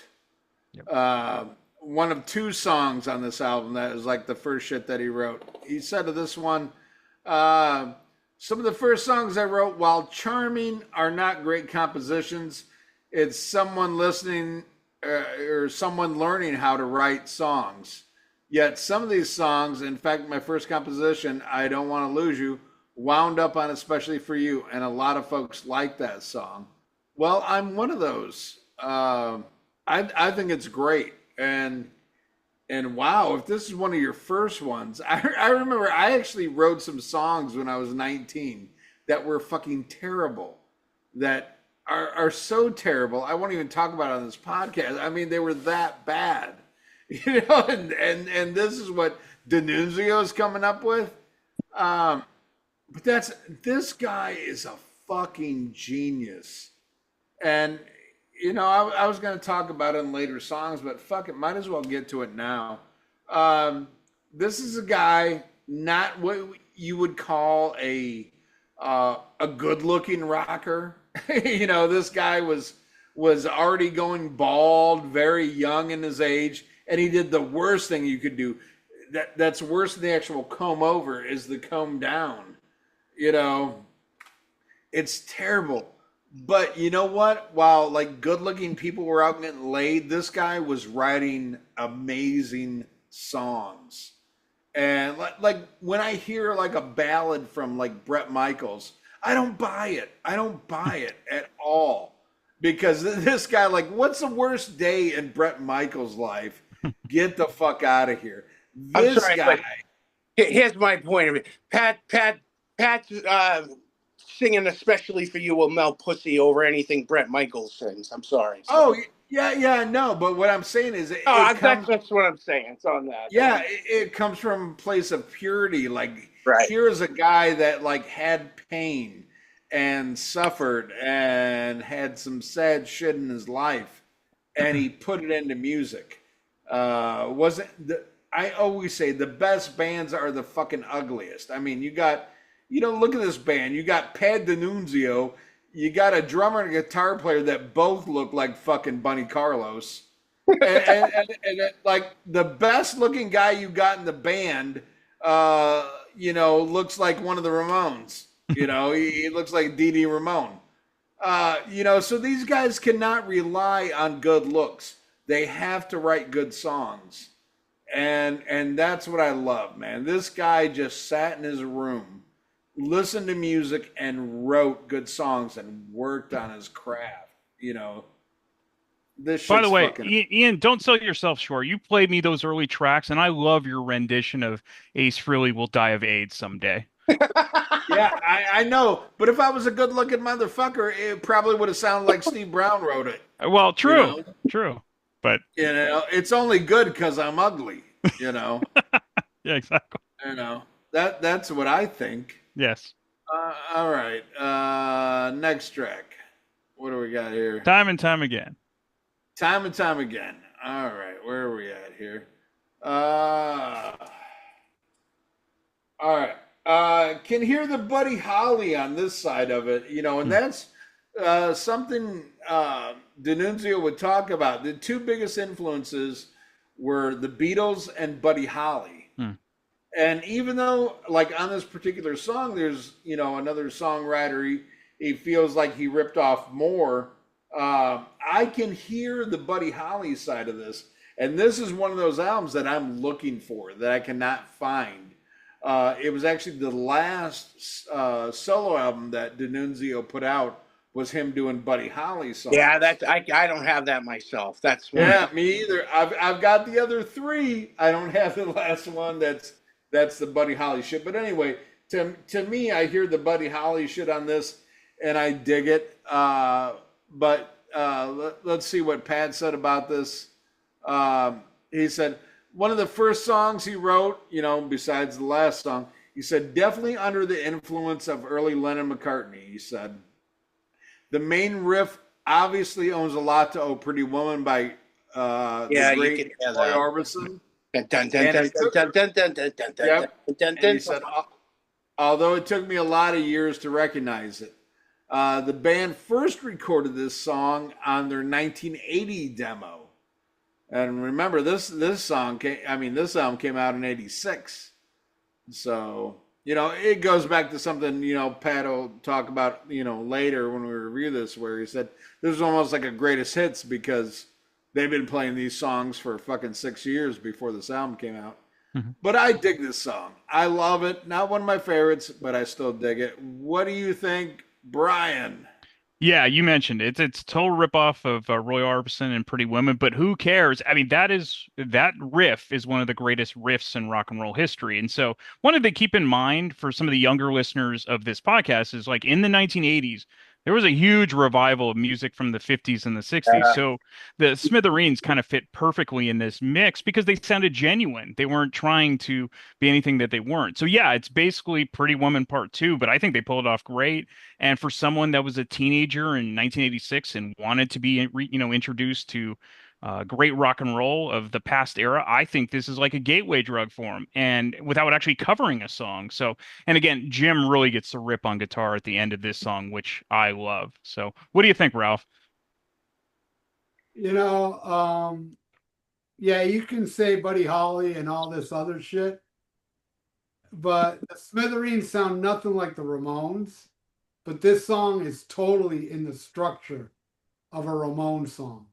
The Ramones are very influenced by 50s music as well.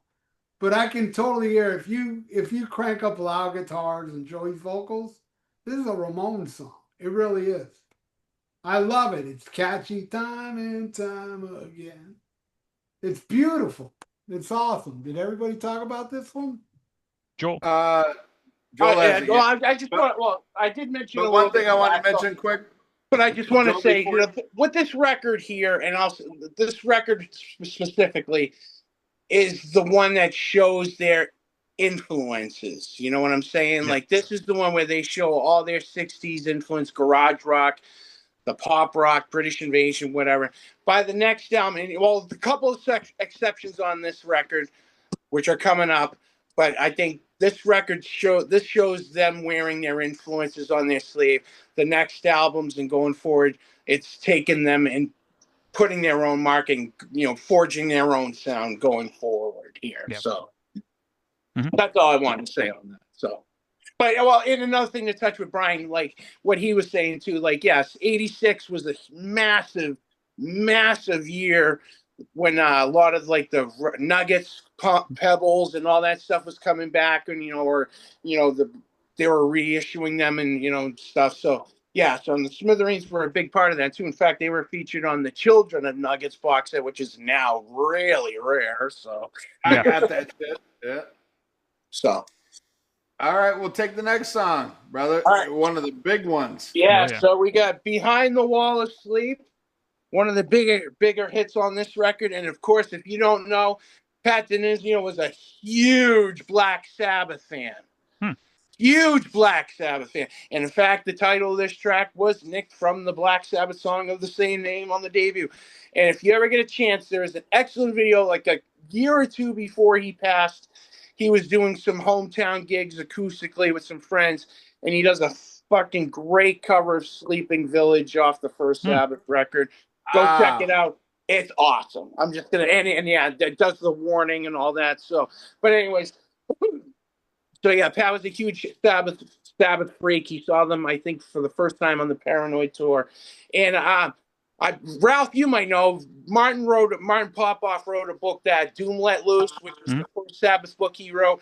The picture of the concert bill on there. Pat supposedly supplied that, but didn't get credit for it. Wow. That's what I heard.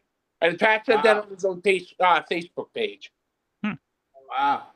Yeah. So, but yeah. I mean, a great song about loving a girl that he couldn't, profess his love to her in her face at the time. And in fact, when the first time I saw them, the girl who he wrote this, I forget what band she was from. She was in the Bristols. Kim Bristols, Ernst. right? She was at that show that night that I saw them for the first time. So, but yeah, and she passed away recently too, did she not? I don't know.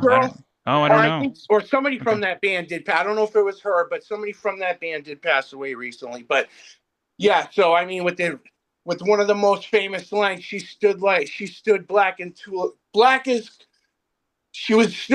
cool and dressed, with the Bill Wyman. I can't remember the lyrics off the top of my head. But one of the most infamous lines in that song. So, and yeah, I mean, great song. One song I cover with my band when I used to have it a few years back. So I can. Awesome. Sorry. Brian, I'm got some stuff going on in the next room, so I'm just dealing with that too. Sorry. It's your behind the wall asleep. Yes, pretty much. Yeah, this is my favorite song on the album. It's actually my favorite song in general from them. For years, it was another song on this album, but we'll get into that one. This is the track I think should have led off the album. As a matter of fact, I think side 2 should have been side 1. Exactly. This is one, yeah, it's one of those rare albums where I think the sequencing should have been completely flipped. But man, this song's perfect. It just rips from the beginning. The combination of the guitar, the bass line is so good. The underlying kind of piano playing just makes it one of those amazing songs I can never get enough of. And Pat's singing is just perfect. And those jangly riffs, they're like ear candy. It's infectious. And it's part of the reason why, again, I got into 80s REM.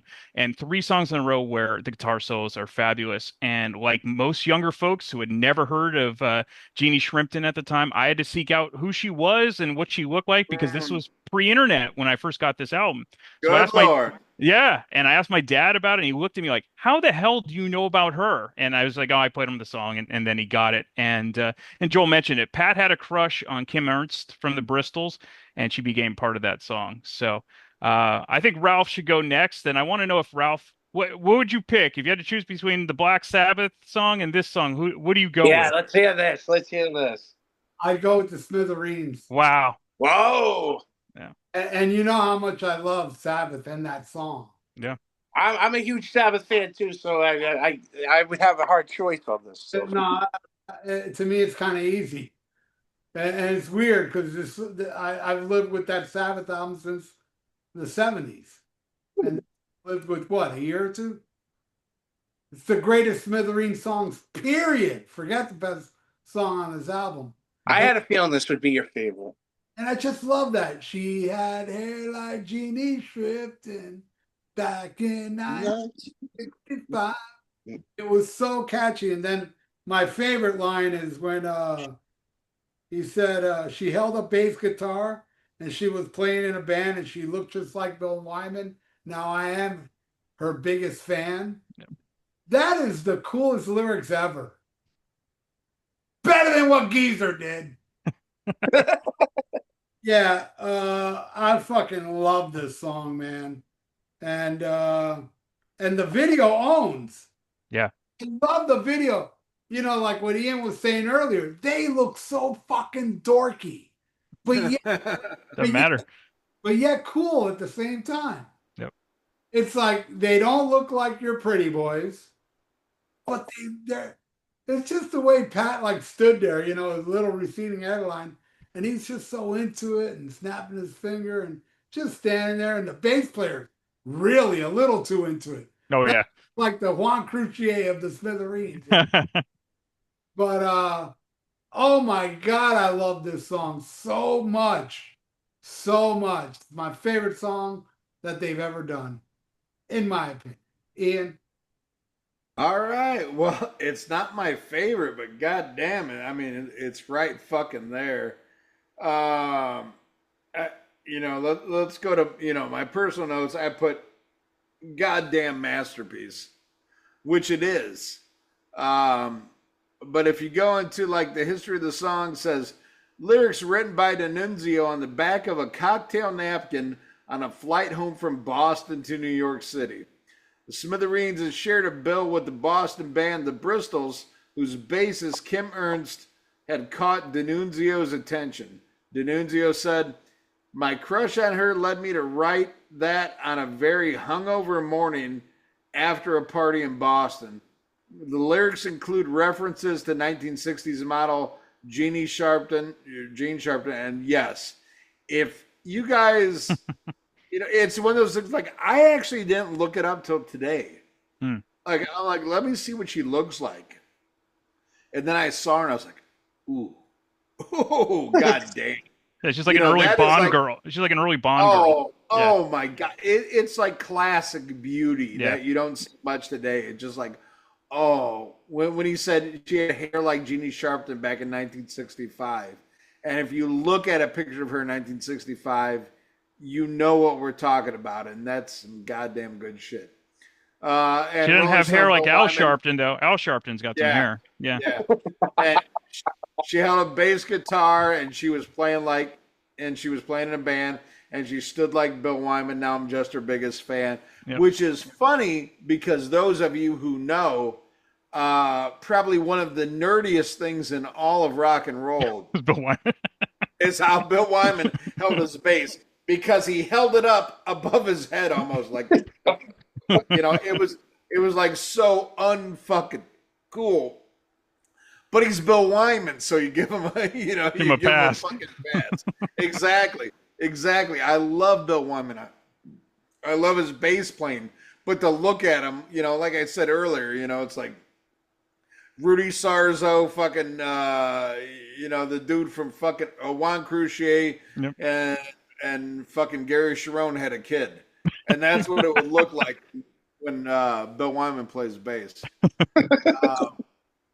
But anyway, no, he said he didn't give a lot of thought to the pop imagery and the lyrics, but it seemed to create a certain interest later on. He said in 1995, the melody came to D'Annunzio at the same time. He said, "I'm singing this thing to myself the whole flight like a mantra, so I don't forget it.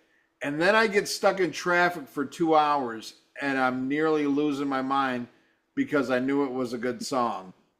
So, I mean, you got to think of the time and the era. So this shit's coming to him, but there's no iPhone. There's nothing to talk into. You know, it's like, what did he have, a speaking spell or Simon Says? For any of you people that came from that time, no, he has to remember this shit till he can get home and either hum it into like a fucking realistic fucking cassette deck, like a micro cassette. Mr. Microphone kind of shit. He had to do all this shit.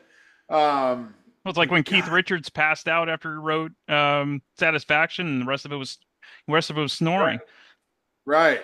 No, but I mean, it's just fucking amazing, dude. I mean, what a great song that stands the test of time. Then I'll take the next one. Am I next, or did everybody talk about this song? Yep. Okay. Oh my God, do I love this song, In a Lonely Place. Let me read my notes first, and then I'll go to the actual notes. Beautiful bossa nova track with gorgeous vocals from Luca herself, Suzanne Vega. That's right. Great track.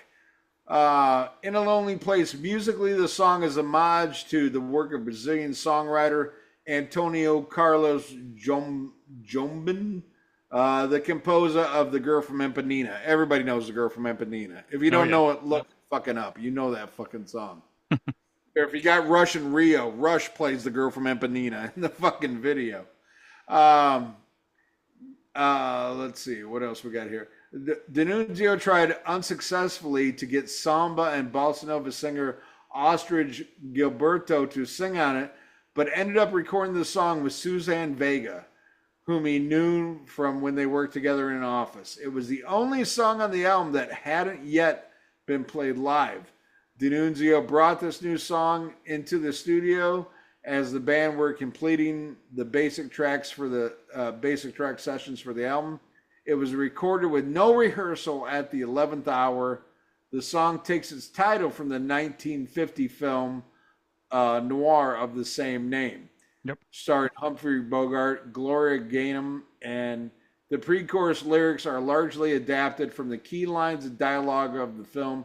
At one point, Bogart's character says, "I was born when she kissed me. I died when she left me. I lived a few weeks while she loved me." While the film's climactic scenes, Graham's character says, "Yesterday this would have meant so much to me. Now it doesn't matter. It doesn't matter at all." The relevant lyrics are, "I was born the day I met you, lived while you loved me, died while we broke apart. Yesterday it would have mattered. Now today it doesn't mean a thing. All my hopes and dreams are shattered now." Man, I mean, what a way to like take those lines from a film, put it to music. I mean, especially in 1986, you're taking all this shit from a 1950s film. Have you seen it, Ian? Have you seen that movie? Because it's great. No, no. You'd love it. It's Yeah. so dark and really ahead of its Oh, time. I love film noir, and I love Hey, Humphrey hey, Bogart. hey, hey, hey. This is the movie to see right here. Some bitch. I would love to check it out. I'm a huge film noir fan, but no, I'm not. That's right here. Jackie Gleason. Okay. But no, the way he interprets it and the way that's what I love about this is you actually see like the lines from the movie, but you see the way he changes it for the song. And then, if you look back in the relevances, this is something he wrote in probably 1985 from a movie from 1950. Yep. At this time, I mean, it's just incredible. I think it's great. I think Suzanne Vega's background vocals are amazing. Oh, they're perfect. Amazing. And I mean, for those of us who grew up in the '80s, you all know Luca. Yeah. And you know that song. But when I hear Luca and then when I hear her sing on this, it's like two different voices. It doesn't sound like anything the same. Yeah. But the way it works on this, I mean, it's just gorgeous. Beautiful. I love it. What do you think, Brian? Yeah, you mentioned the movie, and you said Gloria Gaynor's in it. Yes, for I Will Survive, she's in it. No, it's Gloria Graham, but no, I love the lounge vibe of this track. It kind of shows the diversity of some of the songs on this album. You mentioned Suzanne Vega. If you're a fan of this song, I think you're gonna check out Solitude Standing. That's her second album from '87. She's got a great voice. She's really underrated. This is the longest song on the album at just over 4 minutes. It never drags. It just kind of fits the flow of the album. This is a great example of when I explain to people why I still buy physical media and entire albums. It's for this type of experience. On its own, I would enjoy this song, but it means more in the context of an album as a whole. And, again, it goes back to we were talking about earlier. If this was streaming as a kid and I didn't own the album, I might have skipped this. I might have only listened to Behind the Wall of Sleep and other things. But since I bought the album, I would give the whole album a chance. And eventually songs that would normally be outside of my comfort zone, I would end up really liking. And so that's the point of this song. I love this song now. At first, I was like, okay, it's interesting, but it's not Behind the Wall of Sleep. It's not the one coming up. But after you listen to it in the context of the album, you just love it. So Yeah, I absolutely really enjoy this song. So, what do you think, Ralph? What's the song called? In a lonely place. In a Lonely Place, gorgeous. Uh, if I was a fan before Pat died, I would cry listening to this song. It's so sad. It's really a sad song. Uh, I know that song Puka. I know it, but I don't really know nothing about this girl. Yeah. But yeah, I like her voice on here.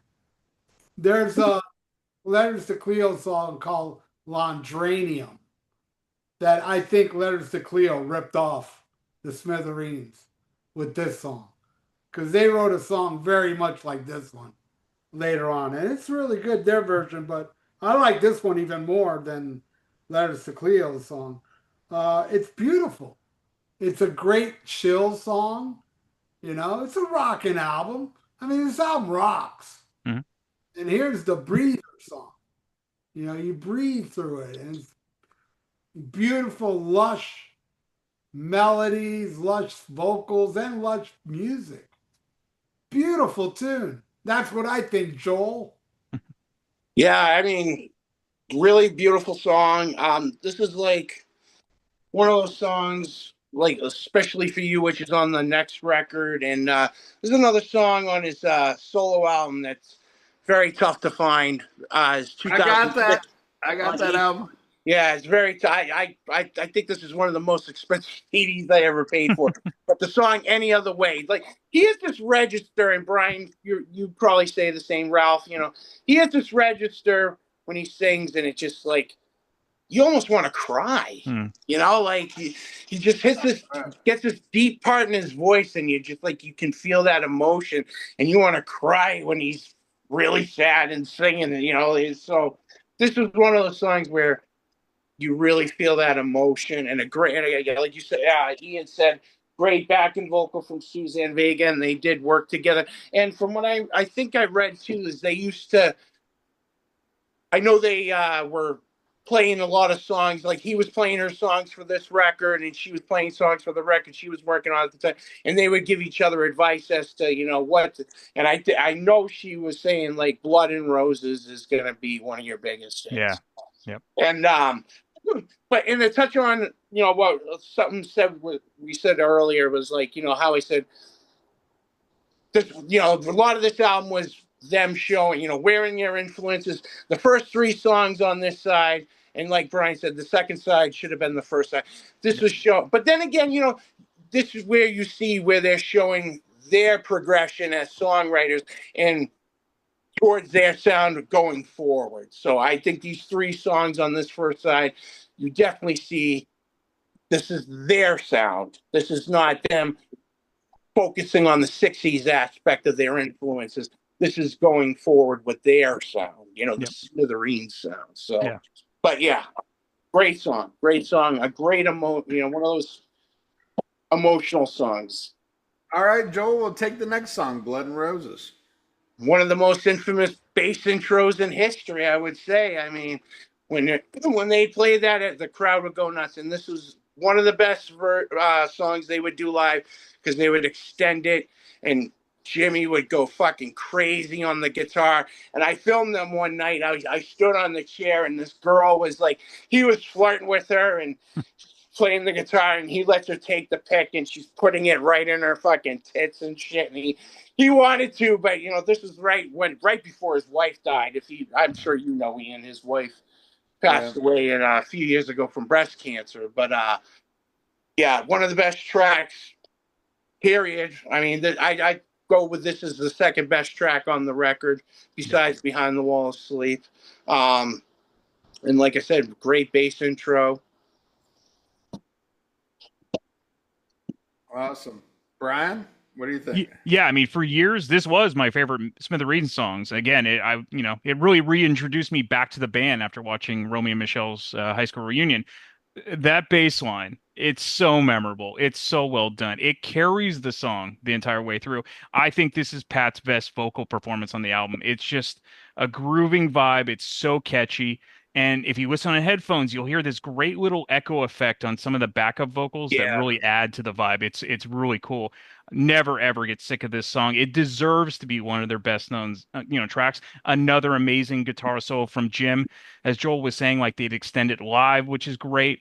Kind of reminds me of when, Tom Petty and Mike Campbell would play perfect off of like Tom's rhythm, and then Mikey would play something.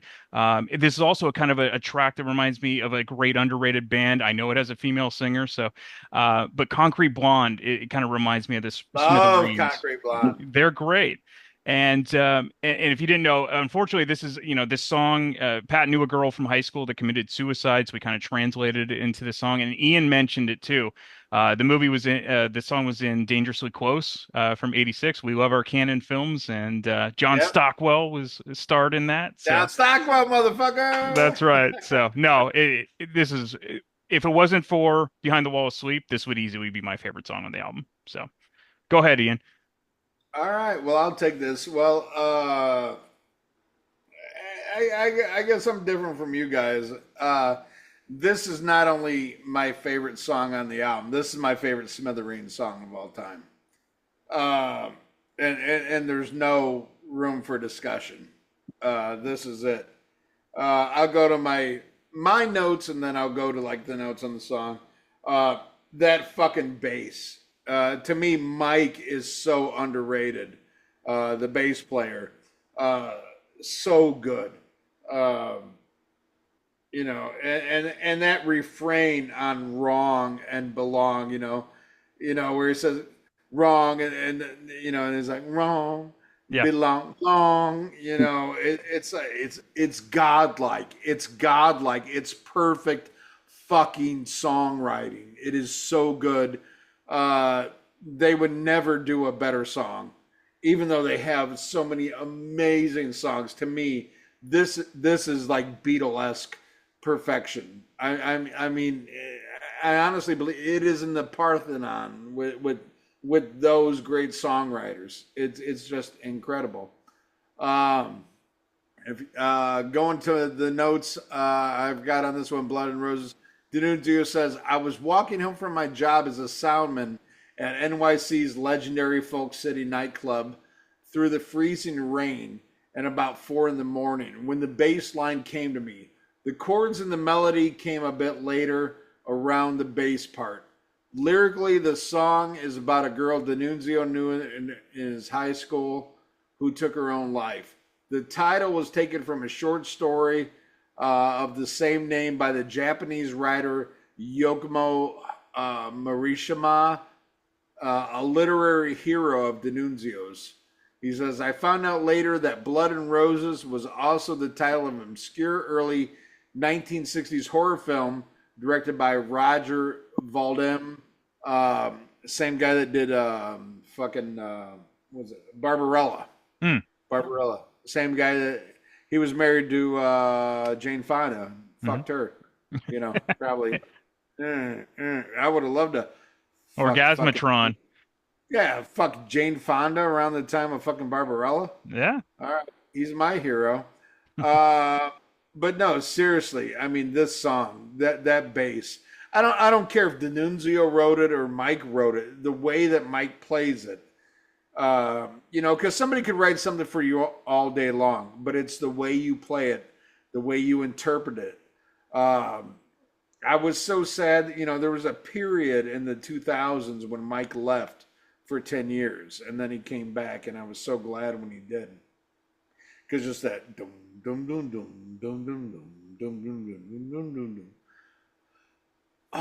And the fucking lyrics, I mean, it's just like, it's like fucking godlike. And it's weird because it's one of these bands that like only the cool kids know. There's so many people that have an appreciation for great shit, Beatles and all this stuff, and Floyd and, the Stones, all this shit, that have no idea who the fuck the Smithereens are. And that's sad. Because this writing, this songwriting is on the same level, and it'll never get the same, acknowledgement and all this other bullshit. But this song is like, fuck me. And there's a song on here that still hasn't come up yet Hmm. that I thought was a song when I first, mentioned this to Ralph. There's a song where he's like, "Oh, that's got my favorite song on it," and I really thought that something coming up was going to be Ralph's, thing, but apparently it's not it. But that's okay. He still loves this fucking album. But there's a song coming up later on this that was a revelation for me because to me, for years being a Smithereens fan, it was all about Blood and Roses and fucking Beyond the Wall. yeah, Beyond the Wall, Sleep. Yeah. And like everything else was like But now listen to this one. I listened to this album fucking 10 times today, and there's a song coming up where I'm like, holy fuck. But anyway, let Ralph talk about this one because I know Ralph loves this fucking song. Well, it's my second favorite, and there's no room for discussion about that, you cocksucker. Now, before you say anything, it's just words, Ian. I'm just throwing words at you. It's fun. It's an action verb. And what a cool bass line. I don't do pronouns. I do action verbs like cocksucker. Hey, here pronouns are like him, her, whatever. Go to Iran and say you're a him, her, and you'll end up being a was, were. Well, that's why I identify as whatever. Yeah. Identify as dead. He's really died of AIDS. The bass line is perfect. I'll take bass lines like this over Billy Sheehan. Good point. It's fucking amazing, and yeah, those vocal harmonies and that snotty guitar solo is so cool. Yeah, it does fit the vibe. It's a Jim Babchak, motherfucker, Jim Babchak. I love him. he doesn't get enough love. Everyone loves Pat, and don't get me wrong, Pat's the band, but I've got a Jim Babchak solo album. That shit's awesome. Awesome. Yeah. At Buzzmag, yep. Mm-hmm. All right, the next song is called Crazy Mixed Up Kid, and it's more help era Beatles. I also hear a little I Want You to Want Me on this tune. It's a catchy, upbeat tune that I absolutely love. I'm telling you, this album has no filler. It's great. That song's great. That's how I feel. What do you feel, Joel? Yeah, I think it's a great song, and this it brings back the '60s influence to the rest of the album. Trying to think. Yeah, because I don't care for Hand of Glory. I do not care for that song. But Crazy Mixed Up Kid, I love this song. It's very upbeat, fast drive, like you said, a very Beatles influence. I don't know if I hear the Cheap Trick influence. Maybe I'll have to hear that again. But then again, you could be right. It's just I Want You to Want Me, kind of like the yeah, that swing. I get that. It's a little swingy feel. Pattern thing, the way it moves. It reminds me of I Want You to Want Me. Yeah, with the Beatles, So I get kind of a rockabilly vibe of the 50s, like, Ricky Nelson, Carl Perkins, that sort of a vibe, but obviously more modern. Great album track, kind of a nice upbeat sort of song. Because you kind of had two slower, darker songs before it. So you had Blood and Roses in a Lonely Place. Again, the pacing of this album is terrific, regardless if I think that side 2 should be side 1. I still think that, having the way the album is sequenced is really well done. Just should have been flipped, in my opinion. So, Ian, what do you think of Crazy Mixed Up Kid? Hold on a second. Speaking of Crazy Mixed Up. Hey, look at that new picture. Yeah. Look at that new picture. All right. I always forget about it, man. I get drunk. Like, I download all these fucking pictures I have as a backdrop, and then I get fucking drunk, so I forget to change them. But look at that. Look at how bad that hair is. Oh, that's terrible. You have to write good songs with hair like that. I know. He should have shaved his head. I think if he shaved his head, it would have been better. I know. Or worn a bandana. All right, where the fuck are we? What track? Crazy Mixed Up Kid. Crazy Mixed. Cool little ditty. But how do you follow the last song? That's the problem with this one. It's a good track, but how do you, it's like following a day in the life to me. You know, like it doesn't matter what it does. If you don't end with that shit, you're fucked. You know. Although I don't know, we'll see because I think there's a pretty good ender here. But you know, like following up that track with this one, you're just looking to get beat up. But I think it's a good track. Am I the last one to go? Yeah, do Hand of Glory. Okay, Hand of Glory. This one, Hand of Glory was written by Jimmy Salva, a friend of the band who recorded his own version of the song on his album The Remnants of the Empty Seat in 1986, which featured Dennis Dickin on drums, the drummer from Smithereens. D'Annunzio explained that it was the type of song that had a lot of energy live and always went over great. And we thought we'd give it a shot in the studio, and it wound up on the album. Let's see. What do I think? Yeah, I already said that. Yeah. Good track, but you know, after Blood and Roses, you're fucked.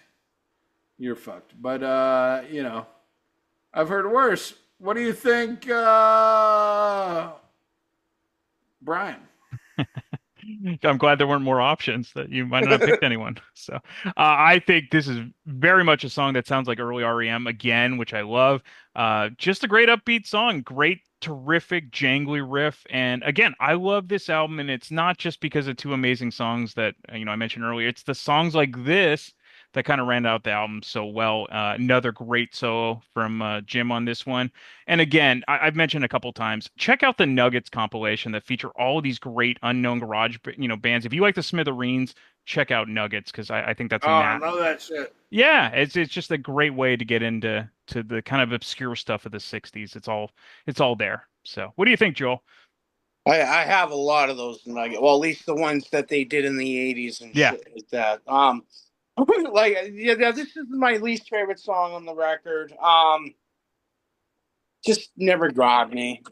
This one just never did anything for me. But still, I mean, yeah, I'm not gonna lie, I'm getting a little tired here. Sorry, I'm a little slacking here, but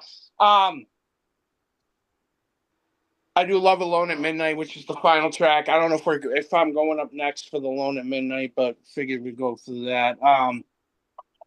This is a great album closer, and that's what I gotta say. I'm sorry I gotta cut this short. I got my cat going crazy in the next room, so if I'm gonna jump off here, guys, I'm sorry, but I appreciate you having me. Hey, it's cool, man. It's cool. It's all I good. appreciate you, Ralph. Ian, it was great to finally meet you and chat. Nice to meet you, brother. Great meeting you, Joel. Yeah. Later, man. Have a great night, guys. Later. All right. The Rock and Metal Combat Podcast. It's a marathon. Yeah. All right. Hand of Glory. Another favorite of mine. I like this more than all you guys, man. I would have to say songs like this tell me that they are one of the most underrated bands ever. You know, the vocal melodies is top notch, man. And I think this is a killer tune. I love it. All right, the last song is called Alive at Midnight.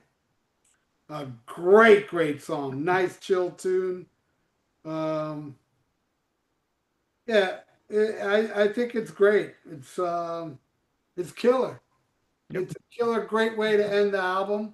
Nice chill vibe. I dig it. Yeah, Alone at Midnight, great way to end the album. It's not quite a slow song. It's a little bit more slogging than the other tracks. Great harmonies as usual from Pat. Sort of percussion heavy, kind of like a Who song, which is well done. This is kind of a track that grew on me with repeated listens. And as both of you guys, Ralph and Ian, you guys like to say it, and I'm in the same boat. This album is just under 40 minutes, perfect sweet spot.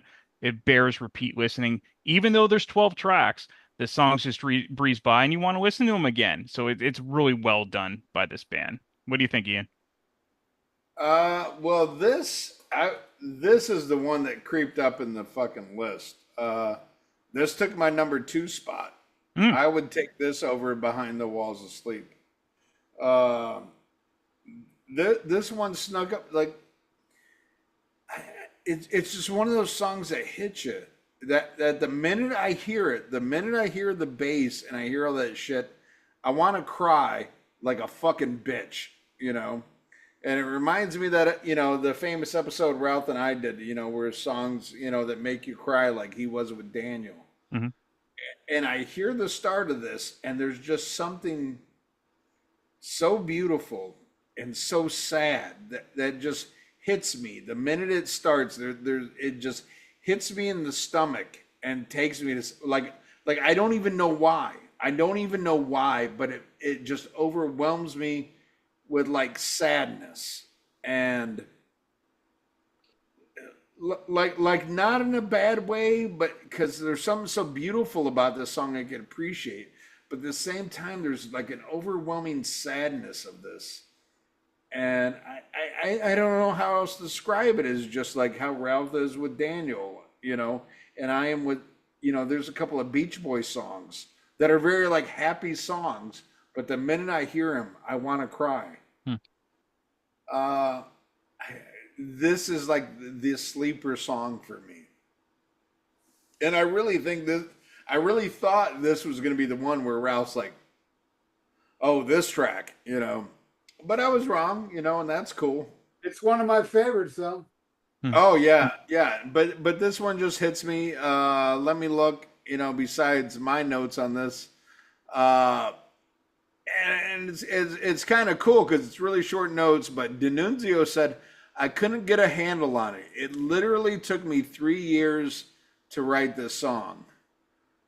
And I get it. It's funny because it's like a 3 minute or under song, but it leaves an impression on me that is just like, I listened to this album like probably 5 times today, but I listened to this song about 12 times today. I just kept coming back to it, and I didn't like physically cry, but every time I heard it, it just grabbed me. It grabbed my attention. It grabbed my soul. It's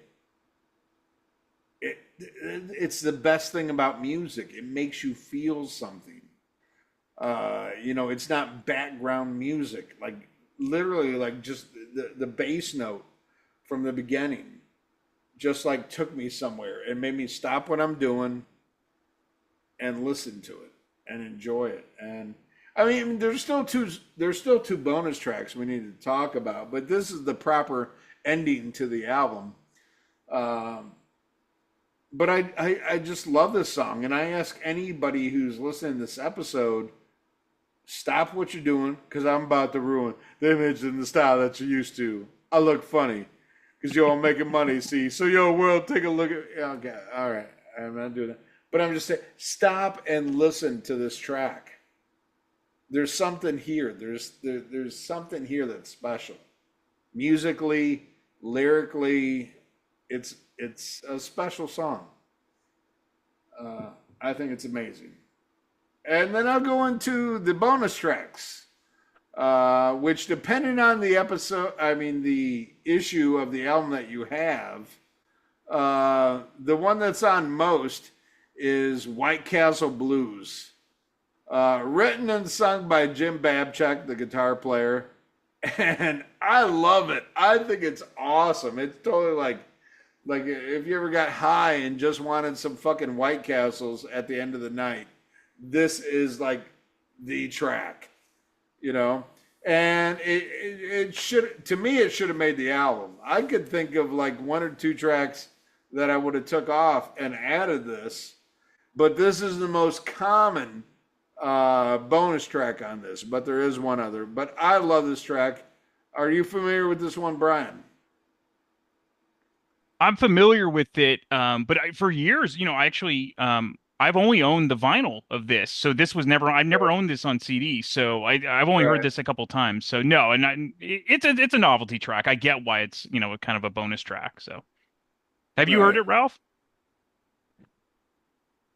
Oh, look Oh, at there you go. him. Nice. My But Castle Blues. love it. Love it. Thank you, Joel, who was here. He sent me this for free, threw it in. I love it. It's a great tune. Nothing bad to say about it. I don't know if I would switch a song off this album for it, but I wouldn't mind it being on the album, you know? Mhm. Not a bad song. I dug it. It was fun. It's a fun song. What's All right. what's the other B side? Well, the other one was the B side to Blood and Roses, which was a cover of Dick Dale's Mr. Eliminator, Yeah, that I didn't hear. an instrumental cover, and not bad. I mean, it's Dick Dale. I love Dick Dale. Yeah. Huge fan. But it's an instrumental cover. It's a little over 2 minutes. What's the name of the song? Mr. Eliminator. Mr. Eliminator. Right. I don't. I never heard it. Yeah, it was a B side. To I think it would be Blood- great live. That'd be a fun live track if they threw that in. Right, and Yeah. it was one that we play live. That's Yeah. why it was a B side. Mhm. But I mean, great, but not essential. Yeah. Mhm. What do you think, Brian? Yeah, same. Like I'm glad they added it to the reissues. That's what the reissues are for. I'd rather have that than demos. So yeah. Also, I think you've listened to the album 8 times because you've said 5, 7, and 10. I'm going with 8. Yeah, no, I listened to it a lot, dude. Like, I got up at like 7 this morning and started listening to this and Yeah. did a lot of shit. But goddamn, but I know Ralph doesn't own it, but I think Green Thoughts is every bit as good as this album. Yeah, I gotta get well, it. I used to think that. Mhm. About Green Thoughts. But then I listened to Green Thoughts in between listening to this, Yeah. And some other shit. And then I was kind of like, Really? because Drown in My Own Tears is fucking amazing. And Yeah. what was the other single off of that? Oh, yeah. Hold on. Yeah, look it up. Yeah. I mean, amazing songs. Oh, Only a Memory and Yeah. House We Used to Live in. Yeah. Yeah, Drown in My Own Tears and fucking Only a Memory. Amazing songs. But if you go song for song, I think this one's better than Green Thoughts. And I used to be the opposite. I used to lean more towards that. But now I'm definitely, especially for you. Yeah. Yeah, Ralph, you definitely get it because if you like Especially for You, I think you're gonna like that. Green Thoughts. No, I have Only a Memory on single, and the B side is Lust for Life. I'm not sure if that's Iggy Pop. yeah, it is the Iggy Pop one. Yeah. And really, Yeah. if you're just a casual fan, that compilation Blown to Smithereens is perfect. Like it gives you everything you would need to. And No, if you, that is the best one to try to suck people in. yeah, Fuck yeah. Fuck yeah. Because that one, the only thing I'm afraid of is just like, it's so good. Like if you won't give the other albums a chance because those tracks are so like, they're like Beatles singles. You know what I mean? As far as quality. yeah, like if you listen to the full album, you might not give it a full track. But yeah, Blown to Smithereens is fucking amazing. yeah, and definitely check out Blow Up. I know you mentioned that you kind of gave it another chance. I think Blow Up's awesome. Oh Yeah. Yeah, much better than You remember. Like I Yep. said, not giving it a chance. Yep. All right, well, Brian, you are a special guest. So, what is your pick of the week? Yeah, so I'm wearing the band. This is a top 5 band for me, Government Mule, and they're able to perform any style of music, kind of make it their own. And one of the cool things they always do is they do a special Halloween show if they happen to be on tour at the time. I got to see one of those special shows in Oakland at the Fox Theater in 2010. They did the entire Who's Next album as one of their sets. That was awesome. But this past Halloween, they did a full set of Aerosmith songs from only the first 4 albums, and it was awesome. You can watch a full set on YouTube. You can also download the audio files from their website. They record every show. They opened up with "Make It" from the debut. They played Walking the Dog. They played Lord of the Thighs, Same Old Song and Dance, Seasons of Wither, Back in the Saddle, Last Child, Mama Kin, and a few of the big hits. So if you're a fan of like 70s Aerosmith, and I think everyone that listens to this podcast is, total gem to check out. I'm going to see Ian's doppelganger, Warren Haynes, in Santa Cruz. He's doing an acoustic solo show in February, so I can't wait to see it. It is also Samuel Wetz's birthday that day, so it's going to be a double good day. Got to give a shout out to Samuel. Oh yeah.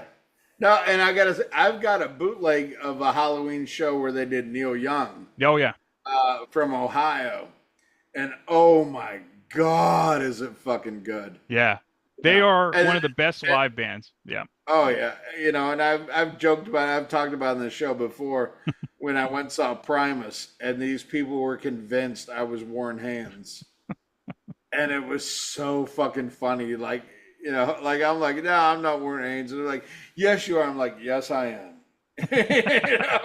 I don't think they, he doesn't get enough love. I think his stuff in the Allman Brothers is every bit as good as the original stuff. I love oh those yeah, albums. I love those. I mean, Yeah. I love Government Mule, dude. Yeah. Government Mule is fucking amazing. His guitar playing is amazing, but my whole thing is like, fuck, am I that ugly? Like shit. But then I look at pictures like, I get it, But yeah, these people would not, and it was funny. My girlfriend at the time was like laughing her ass off, and she had no idea who fucking he is. Right. But just the fact that all these people were coming up to me while she was pissing on the tire outside of a Primus show. Classy. Like, yeah, they think I'm Warren Haynes. She's like, who's he? I'm like, he's a goddamn good-looking man, honey. That's right. No, I get it. Great pick. That's my picks. Yeah, you can check that out. That's all on YouTube. So. All right. Well, my pick of the week is wow. You couldn't get much different than this, but I'm kind of going to what I'm listening to lately, and even going back to last week's episode. I've been listening to a lot of death metal lately, which is different for me. And my pick of the week is Death's Leprosy. And I love that shit. A lot of people say that was like the last like kind of thrashy album for Death, before they got into like really technical. No, the next album was the same. Spiritual. You think so? Yeah, the first three. You think Spiritual Healing's like thrash? Yeah, it's like the first two. All right. Well, I love Leprosy. I think it's great. I think it's a great like intro album to people like. If you're curious about death metal, like you already like thrash, but you're trying to get into death metal, I think it's a great fucking pick. I think it's a great okay, check this out. If you like this, you might want to go a little bit deeper. I love it. Love Death Leprosy. And, my second pick would be Anything Else by the Smithereens. You can't get more different than these two bands. But, for listeners of the channel, like I said, trying to get in death metal, check out Death Leprosy. And for people who just want to check out, like, fucking great rock and roll, and great timeless rock and roll to me, just pick a Smithereens album. I would say probably like, the easiest one would be like Blown to Smithereens, the Greatest Hits album. Yep. But I mean, you could pick this one, you could pick 11, you could pick, whatever. It's quality music if you're into that shit. Ralph and I grew up in a different era. Like a lot of our listeners, either born and raised on metal, but Ralph grew up in the 70s. I grew up in the 80s, but I was also raised on 70s music. So even though we like predominantly go towards heavy music, we grew up in an amazing singer-songwriter era with great songwriting, great singing, all this shit. Ralph's into like all kinds of weird shit, and so am I. But that's what we grew up in, like. And I think is missing from today's shit, man. I I grew up with the radio playing Elton John, followed by Yeah, Zeppelin, followed by fucking the Doobie Brothers, yeah, followed by, all this old Blackwater, keep Yeah. on yeah. Mississippi moon, won't you keep on? Would you keep on shining me? Oh, That's black that's water. my that's my childhood. Yeah. Music like that, it was not genre.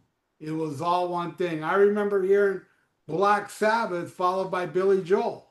Hmm. Yeah, I remember all that shit, man. And that's yeah. how No, it was back then. It wasn't segregated.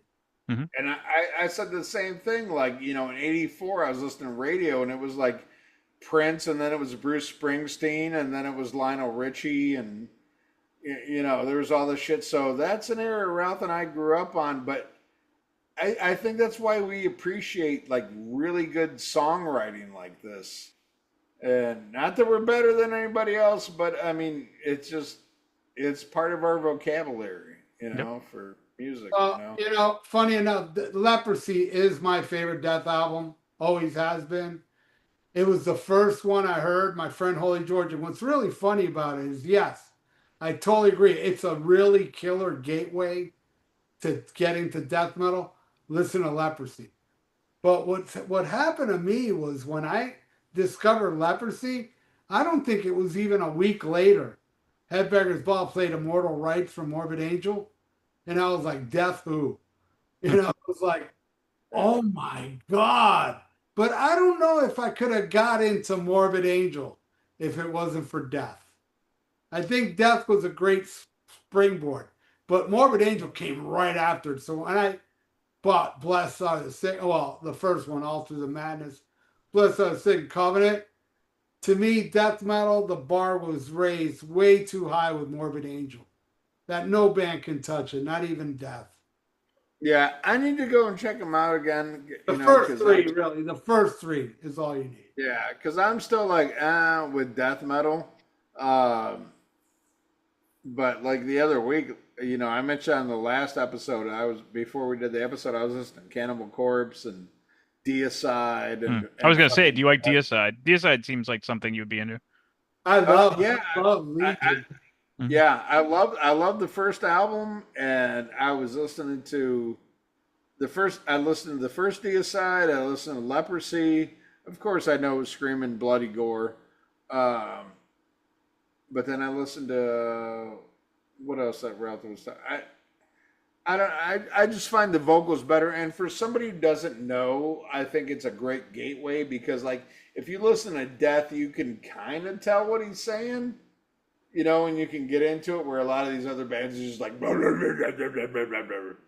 But musically, like Leprosy is like some really good thrash. So it's a good, like, okay, if you like thrash, you get in this and you get used to the death metal vocals, and then maybe you might like some of this other shit. So whatever. But Ralph needs to go to the right and up high. Like, there you go. But you can't right there. That's the one. You can't see it on the camera, man. I don't care, but I know I made a good call. What you got? Ah. Yeah, Woo! see? It was meant to be. Yep. Used to be my favorite Aerosmith album. What is it now? Toys? Boys in the Attic. Yeah. Mostly. You're wrong. Mostly because it's side 2. I don't think anything on this album can beat No More, No More. Yeah. But Combination is awesome. I saw one of the last time I saw Aerosmith, they actually played Combination. Yeah. And nobody knew what was going on except for me and my then girlfriend, the Guns N' Roses girl. We both went crazy over that.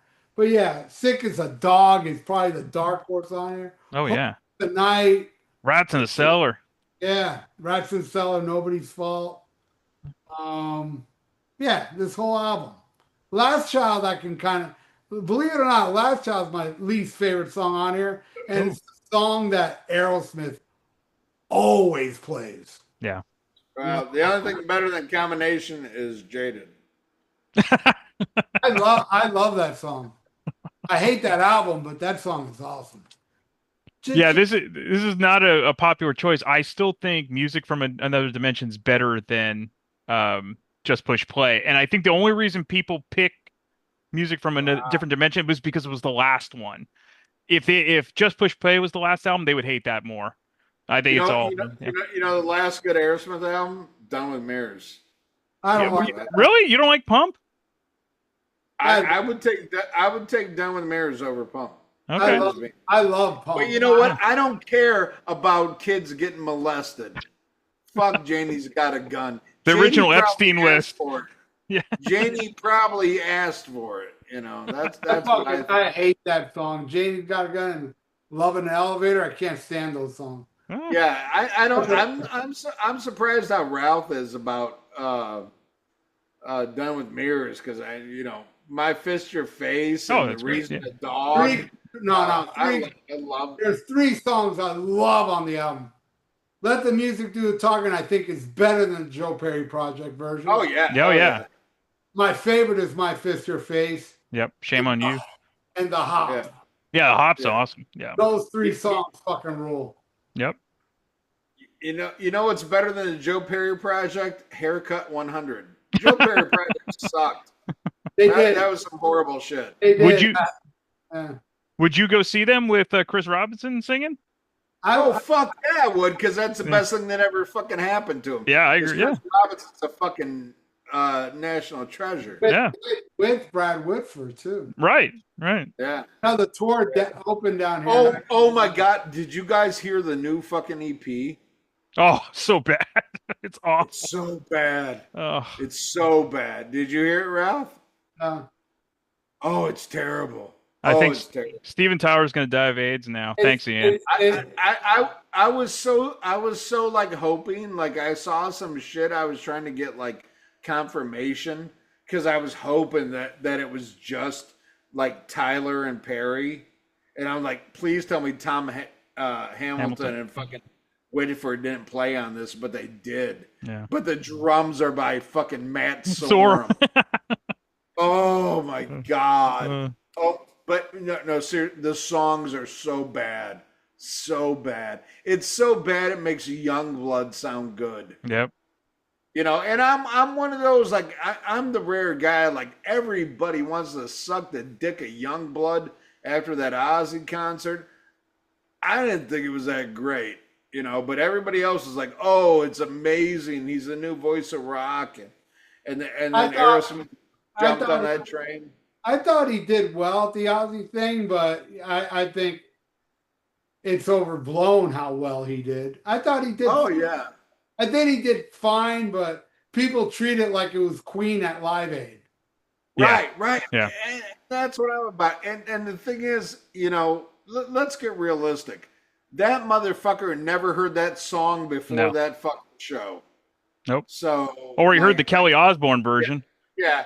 Let's not shit the deck. Let's not twist it. Whatever the fuck Ralph says. Fuck it. Like, that motherfucker never knew that song. No.